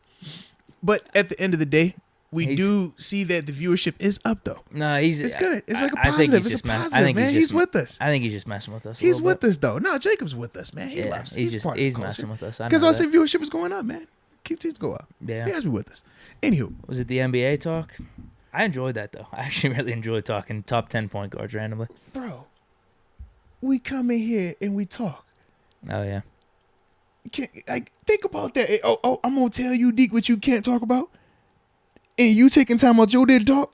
No, man, that ain't how that work, baby. Come on now. If we want to come up here and talk about, I don't know, water polo. I want to talk some golf right now. You know what I'm saying? Like, we can talk about that. That's all. Yeah. Spieth choked. See what I'm saying? Yeah, he had the tournament. Could have won it. Where was he playing through? I literally only saw his last hole, so I actually don't know how he actually played. But he had a chance. If he would have eagled the last hole, he would have tied it, taken it to overtime. But another dude won. I literally only saw one of his holes. Good, because I was like, yo, I don't know where we're going with this golf talk. No. I'm about to get on. I'm about to be with Jacob. Hey, man, I don't really want all this golf talk, man. I want to get back to football, all right? No, it's all love, though, baby. You know that. That's what he said. He's just joking. I knew he was messing with us. Anywho, man, what is this last topic that we have? Anywho, I don't even remember. Let's see. Oh, what do we have? This is what we're supposed to get on Friday to end the show. We're talking about the running back situation. Yeah, I forgot all about this. Yeah, this is the final part, though. Oh, yeah. Yep, but just in the sense of as we continue on throughout the offseason, obviously rookie minicamp is over, but we're going to continue to just look at each position group and just, decide, hey, do we think this group as it's currently constructed is enough, or do we think that we need to add a free agent veteran at that position? So, yeah, we fall on running backs today. So, as we talked about it, with the new roster moves that the Steelers have made, it still doesn't affect the running back room. We still have our undrafted guys in terms of Mateo Durant and I'm drawing a blank on the other cat. Warren from Oklahoma State. Yep, absolutely. So we still have those two guys. Obviously, Benny Snell is still here. Anthony McFarland and Najee Harris as well. But Trey Edmonds. He's got to be around somewhere, right? He's probably Jalen Samuels. Is he around? Get out of here, bro. Stop it. No. Are either one of them on the roster? No. Yes or no? No. Trey Edmonds, yes. Okay. Edmonds, yes. Not Samuels. Jalen was last year. That was his final year. But Trey is still currently on the roster. Is he not on the practice squad, maybe? Well, it's not practice squad right now because it's the offseason. Yeah, so he's part of the regular roster. We just let him go. That'd be a good call, maybe. So we have Edmonds. Edmonds is available. He's still up here on the roster. That'd be a good call. Jalen Samuels, where'd you go? So you want to call him up? Hey, just call him up for like a minute. Just to, hey, what's going on? What's up, man? What you doing, bro? You got time? How were you able to pull off a roster spot these last 2 or 3 years? Stop it, man. Stop it. Okay, running backs then. Yeah, man. Do we sign a guy? How you feeling about it? I'm just really indifferent. I don't really care. Okay. Now the guys that are available, they're fine. Yeah. So if we do sign one, thumbs up, perfect. Phillip Lindsay, I think he might be the best match at this point. There's Tariq Cohen's out there, David Johnson. You don't want your boy David Johnson as the number 2 guy? No, I'm good on that. Oh, okay. That was in the past. You brought up Latavius Murray the one time. He's the guy that I think is kind of intriguing, just because the money with it. I think that costs, it doesn't cost as much. There's no one else out here I'm really interested in. Do we Carlos spin the block Hyde, on Kalen Ballage again? But what's the difference between... I do think we should have maybe given him some more carries, but I was going to say, what's the difference between him and Benny Snell, really? Who? Kalen Balazs. Oh, I thought you were about to say Carlos Hyde and Benny Snell. I was like, wait a minute. I think Carlos Hyde's had a good NFL career. He's 31, though. I mean, but that's when we signed D'Angelo Williams. He was in that same class. Yeah, this isn't going to hurt. I'm actually just kind of intrigued in what Mateo Duran could do. That's my thing. But it doesn't hurt bringing in a proven guy. I just feel like we're going to have to cut a lot of dudes then. I mean, it's probably 2 or 3 running backs we're cutting if we sign a guy, which isn't the worst thing. But my thing is, are you willing to see what a Mateo Duran can do, knowing that he's an undrafted rookie and knowing the probability of him developing to that caliber player this year? The odds are stacked against him. Whereas when we're talking about bringing in one of these veteran guys, we know what it looked like for Najee last year. He had no backup. When he came off the field, we saw a clear-cut drop-off. But we also saw at the end of the year when it kind of caught up to him, the usage and stuff like that. I'm just trying to think in the sense of knowing that information. Am I willing to take a chance on a Mateo Durant the same way we took chances on Benny Snell and Anthony McFarland, who at least were drafted, who at least were higher pedigree guys, who were even talked about, I guess, in a better light coming out? Yeah. You know, whereas with Durant right now, it's more so we're excited about him solely because we didn't draft the guy and because we got Benny Snell and McFarland on the roster right now. That's like what I'm just trying to think of, like, is that the best way to go about this thing? Well, Durant still has to beat out Snell or McFarland. Yeah. I think at the end of the day, I'm good with any one of those guys being RB2 because I know it's not really the end of the world if they are because I know the workload that Najee's going to get.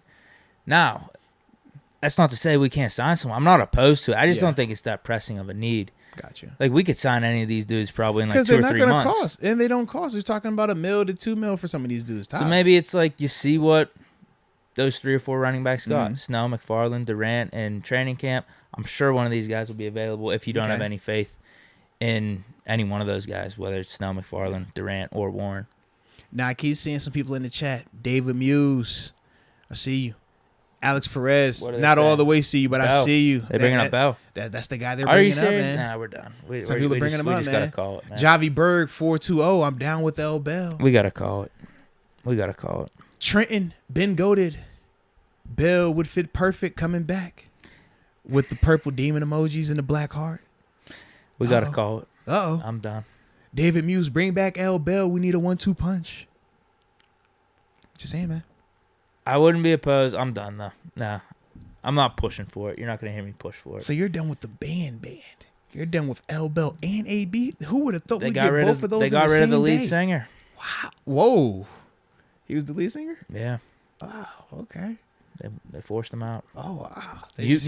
Mutiny. They just wanted to go. They wanted a younger guy. They was like, you know what, man? We need to go a little bit younger. We need a better face of the band. Like, yeah, I'm done. Like, dude, I don't know. A lot has changed over these past few months. Martavis, not even a thought. No. Who? I just don't know who I'm talking. Who is this guy? Who am I sitting next to all of a sudden, man? What was got into you, man? It's a new era.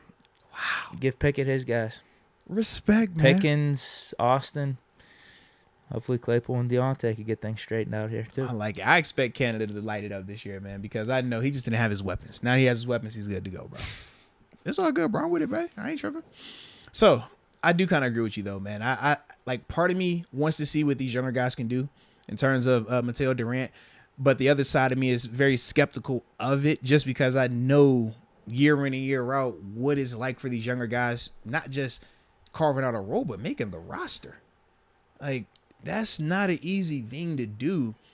And to expect one of these dudes to be able to come in and legitimately contribute at a 30% clip for Najee, like, I don't know if I feel as optimistic about the guys that we just named that are in-house.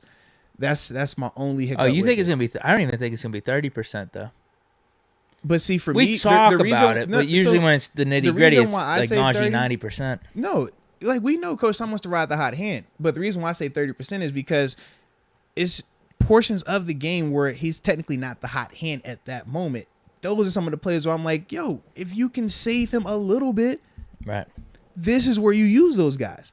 But if you're Coach Tom and you're looking over and it's Benny Snell and Anthony McFarland as is currently seen in the backfield, not saying what they could do this season, but what they've currently done, you're not feeling confident putting those guys out there as often.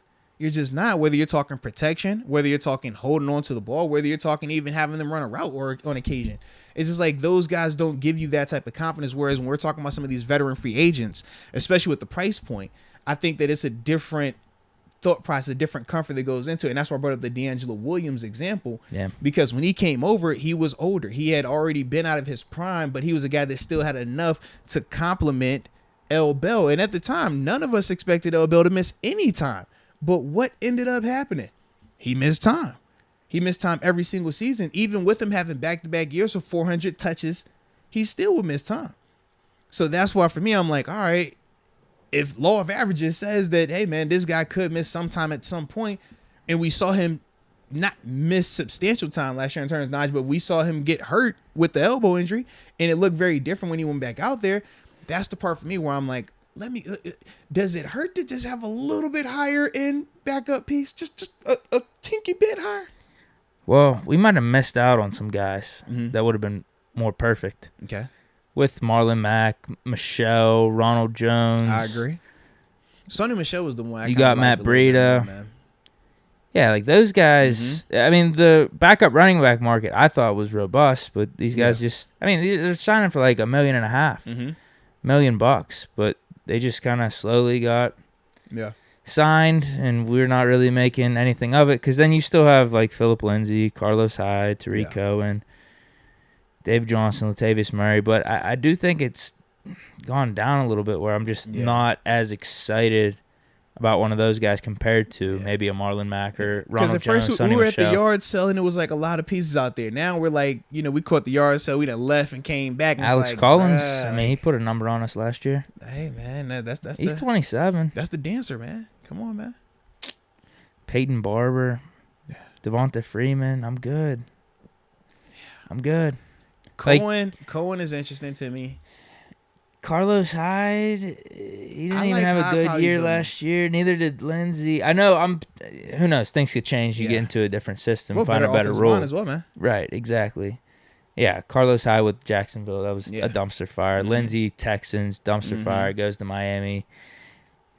Yeah, so that could be a bad year for both those guys in terms of finding a niche. He had to go. He bounced around, dumpster fire. Come on, man. Yeah, same thing. I'm with you, bro.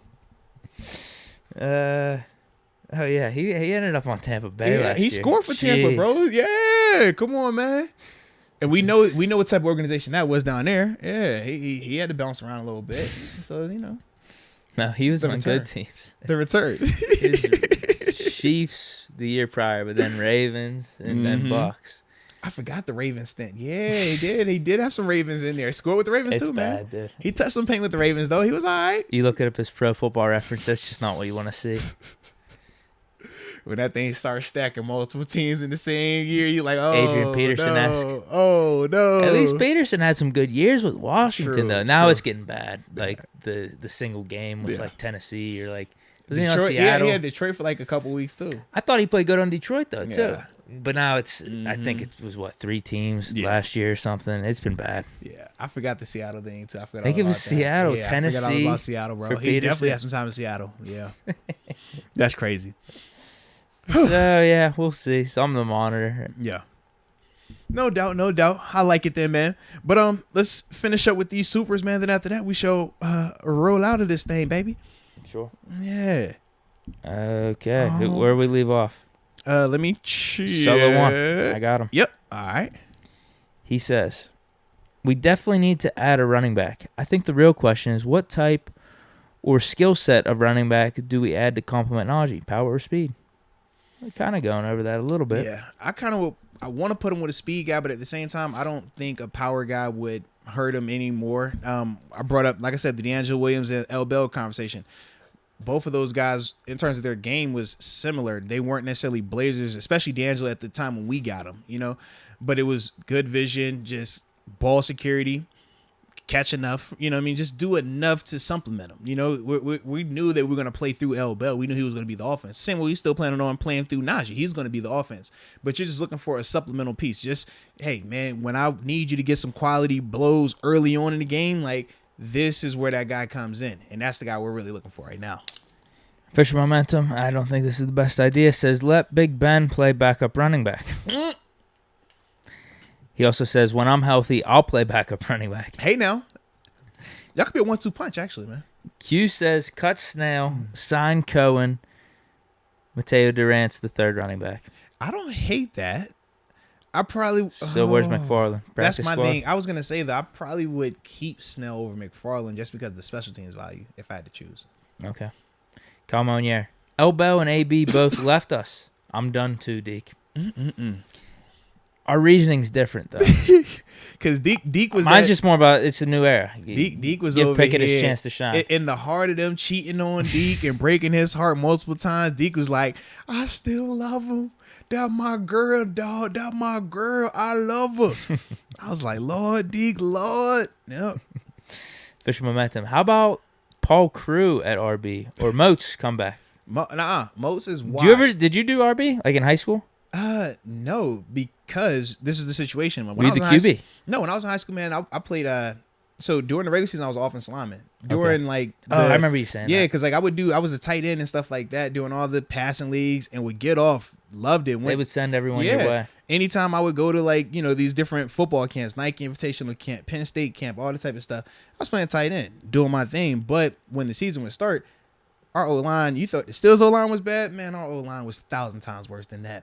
So it was, we need somebody to block. I was like, I'm not going to play running back and just run behind this. I know I'm a defensive type of dude anyway, so I go up here and block. I'll maul these dudes. And yeah, it was very predictable. Moats on the right, it's going to the right. Moats on the left, is going to the left. Moats at left guard, he's pulling to the right. Moats at right guard, he's pulling to the left. I was a long snapper, though. I could long snap as well for like special teams. So I could long snap. I was punt, just backup punter, back of long snap. I could do it all, bro. That'd be too much to put you in at center for a play and take you out. Yeah. But I literally was like, wherever I'm at, that's where we're gonna go, bro. Yeah. 28 style, 828 style, just giving us some support. Hey, shout out, man. Salute you, baby. We appreciate you. Fish momentum says Deke play running back. Yeah, I would like to see you at running back. You got good feet, man. I'm good. He says bring in Derrick Henry. We ain't got the money for that right there. He costs. He real expensive. Oh, we got Derrick Henry light in a way. Ooh, that's what we're going with for Najee? Derrick Henry light? Yeah, in a good way, because I think he's a better pass catcher. Okay. A little more shifty. You think that I'll leave Derrick Henry's just way better power back. Yeah, I was going to say, there's no doubt about that. Different, yeah. But they've got it's similar size. Henry's just bigger. That's why I said Henry light, but in a good way. Okay. Kind of fits the modern day offenses with his pass catching. Yeah. And his wiggle a little bit. He's still got more to prove to be Derrick Henry's level. Steeler Nation on fire. Every time George Pickens scores a touchdown, they should play the song Air Force One. Stop it in my Air Force One. Little Nelly action. Let's go. Official momentum. I got ideas for the Upper Room Anthem. Hashtag Gambler. Gambler. Let's go. Samurai Finn. I just want Moats to treat Seven like Tyrod. What? I don't even think about the way I talk about Tyrod. Think about the way that I talk about Seven. It's very different, man. Because one I actually shared a locker room with. One I actually, know personally. Well, excuse me, I do know both of them very much personally. But in the sense of, it's like, one I've been to war with, man. One I got out of sneakers with. I ain't never shared a locker room with Tyrod. So it's like, I love Tyrod. That's for the crib. But Seven's my dude. I'm just not going to have the blindness that, I feel takes place at times in this community. That's all. That's just not my thing. But if that's your thing, we know it's Deke's thing. But if that's your thing as well, man, salute y'all. I'm cool with it. Steeler Nation on fire. You seen the tweet from AB saying he wants to come back to Steelers? No, this is news. Well, he said that? No, I think he's referring to the one about him wanting to retire as a Steeler. I'm joking. I was about to say, I hope so, right? Is that it? Maybe not? Yeah. Okay. Yeah, so he did say that. And did he have I would say, was it another tweet anywhere? No, we'll give him more information if he doesn't know more. He did say he only wants to come back or retire as Steeler, not actually play. So like a one-day contract, that type of thing. Fish momentum. Deke Moats featuring me coming soon. Is Deke featuring Official Momentum? I'm just producing the track. I'm behind the scenes. You got the beat? Yeah, that's a good one. Scenes, man. Deke Moats, what would be your walk-up song? Oh, man. This is always tough for me because I'm always stuck between my new music versus like my old music. Yeah. I mean, we got new Pusha T. We got new Kendrick Lamar. Oh, man. We got new Future. It's a lot of new. It's a lot of new out there right now, bro. But then I like my OG stuff as well.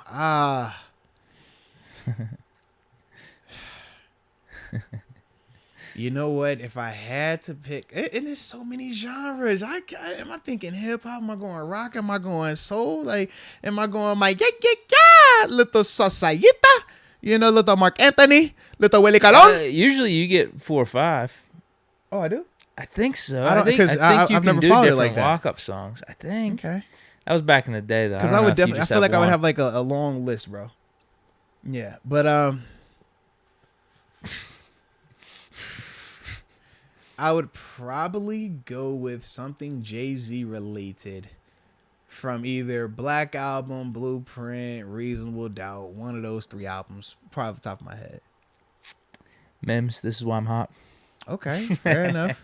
Fair enough. I think that's got to be in my mix. I don't know where I have it ranked, but it's funny. I can't strike out. If you're walking up to that song, you cannot strike out. Then I like Sympathy for the Devil. That's like my other jam. Little Stones action.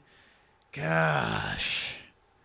I don't know. Then I might be weird and be like, you know what? Give me some Billy Joel. Put me on as the entertainer, man. Let me just pull up like that, man. I just don't know. That's Melton tough, John man. would be good. Come on, baby. He coming Rocket to Pittsburgh Man. too soon, man. Yeah. Yeah. Oh, I had this question. There's a couple questions, like just fun ones, just to throw out there because I was going to talk about music. But this one, I was thinking whenever we were talking NBA a little bit. Yeah. If you had one franchise you could move to Pittsburgh out of the NBA teams right now, who would it be? It could be based on any reason. The players they currently have, organization, how it's run, owner, young pieces, whatever it is. Jeez. Because as much as I would want to say wherever LeBron's at, but he's on the back end, so I don't want to do that. He might bounce too. Well, I ain't worried about him bouncing per se, but him bouncing is a part of him like leaving, the Penguins, like in terms of him like retiring. He might try to make a little legacy in Pittsburgh. But what I'm saying is, he's not playing longer than 10 years. Right. At the end of the day, that's like great 10 years. Mm-hmm. Like we're 5 years. Probably 5. Yeah. So I'm just like that's not gonna be enough for me, man. I would probably go Brooklyn as long as KD is still signed. Okay. If I can keep KD locked up, I'm going Brooklyn. If Kyrie comes with them, great. If Kyrie doesn't, I can just bring somebody else in or draft a hiring guy. But as long as I got KD, I need a star, like a mega star. KD gives me that. Yeah, I would go Brooklyn. That's an interesting one. Yeah. So the most common answers I've gotten, Heat. Mm-hmm. Heat culture was the reason. Yeah. Organization. They're always going to get you in contention. Very true. One way or another. Other one was the Warriors. Like they're set up for now, set up for future, kind of like you got your stars, everything there. Boston probably could be in that conversation too. You know my answer. I said this before what happened last night. I said Dallas. Oh, yeah, because you like Luka, though. You've been on Luka. Yeah, but like you have a dude right now is a top 5 player. Yeah. He's like 21, 22. Yeah. And they got a guy from the crib. Mark Cuban as the owner. You think he's going to let Luka go? Come on. They got a guy from the crib. Oh! I thought you were talking about Cuban with Pittsburgh. No, you're right. Dorian Finney-Smith. Okay, all right, okay. The roster would still need to be built out a little bit more. But he gets to stay, right?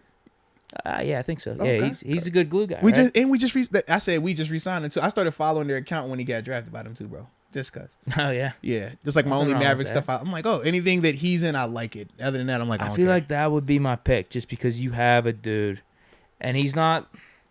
Giannis has been playing. I mean, he's arguably the best player in the NBA right now. But Luka, you got to do with the ball in his hands. Mm-hmm. So many things you could do. Very true. 3, drive, pass. Like he's top 5 player, and he's only like 21, 22. Yeah. So you got a dude for the next 10, 15 years as your franchise staple. I would think, unless he's trying to leave, but he doesn't seem like that guy. I don't think he is. I feel like he's kind of like Giannis, like stick out where you're at. Well, and I think he feels he has a legitimate chance to win it too. It's because of him. He needs that roster's not that good. Yeah, he needs another piece, but he feels like he's good enough, and they're good enough. Yeah. All right, so we got a couple more supers, man. Then after that, man, because it is 6:40, and I got dinner time. You know what I'm saying? You ain't gonna get me in trouble on my free day. Sure. Don't you get me in trouble, Deke. What about some T-Wolves action? Don't you get me in trouble, man. For that Pittsburgh move.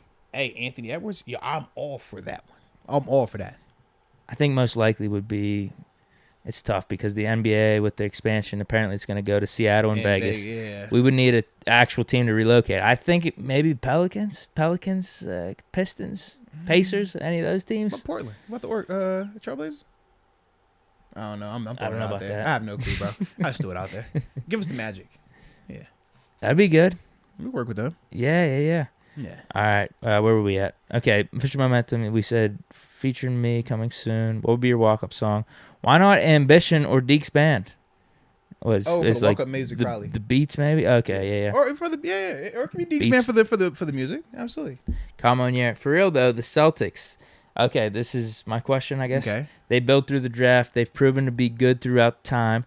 Not many coaches, tons of greats, classy. It's the Celtics. Well, I mean, I like the Celtics. I was actually going to wear my Celtics hat today. I'm going to probably wear it on Wednesday. Not because they won. I just kind of wanted to wear their hat, but when they did, when I was like, you know what, it was kind of perfect. But, yeah, man, I'm down for the Celtics, man. I like them a lot. Historic, strong franchise, man. I like that. Steeler Nation on Good fire. Good colorway as well, man. How many fights you think Pickens is getting in? Someone asked me this on Twitch. Do you think he gets in one this year? In terms of in stadium or just in general? Yeah, in stadium. In stadium, I can see him getting a couple. Oh, you got it over then? If it's I think probably like 3. Like not him getting thrown out of a game, but I'm talking where we're looking at and we're like, yo, you gotta separate him. Like it's getting crazy. Yeah, I can see that. Okay. Yeah. Nothing to the point of what we saw with the Georgia Tech. Correct. I don't think it'll be to that, but I think we'll see one where he's either hand on somebody's face mask and is getting. I'm with you on that. Yeah, I think I see with a couple of those. Because whenever I hear fights, I'm thinking actually throwing fists like nah. Georgia Tech game. He'll I don't learn, think that's gonna happen. He's gonna learn real soon, man. Hey, the way they find you up here at this level, you ain't trying to do that, baby. You don't want to do that. Fish Momentum.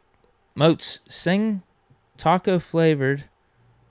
What is it? He's referencing South Park. I don't know what he's talking about here though. Yeah, I was say I don't know. Yeah, you're the South Park guy, man. I actually don't know what he's referencing. Yeah. Taco. Is it by Cartman? I don't know what this is. It's some song by Cartman. Cartman is awesome. I do like Cartman a lot.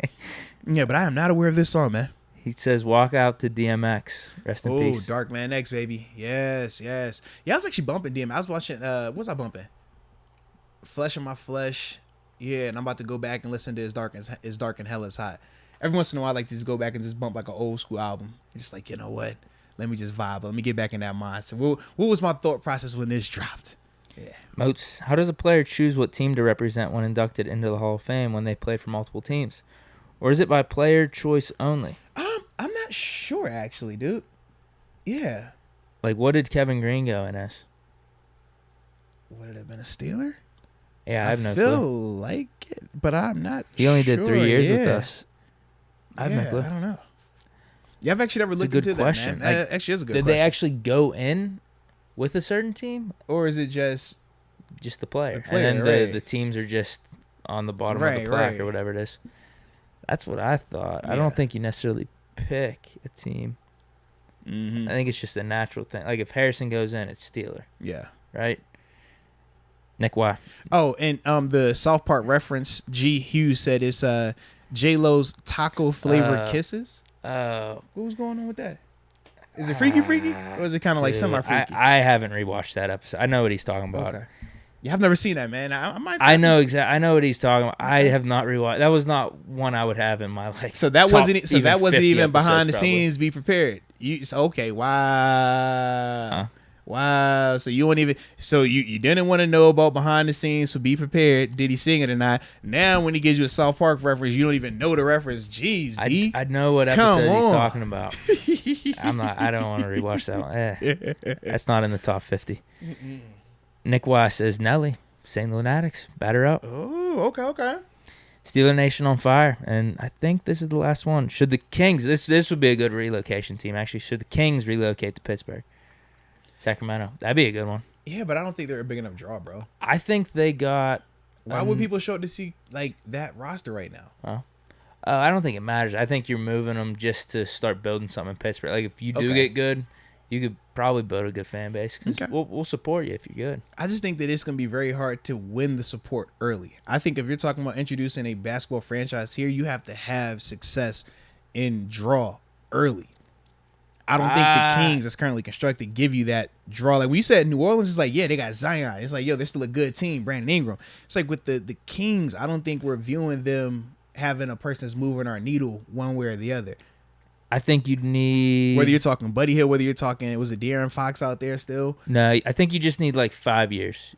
Okay. You need to get competitive within 5 years because I think in those first years, people would just be excited because it's new. We got an NBA. Like, this is crazy. Yeah. But yeah, after 5 years, you got to get something competitive. Right, that's what I'm thinking. So I would just be happy to have any team.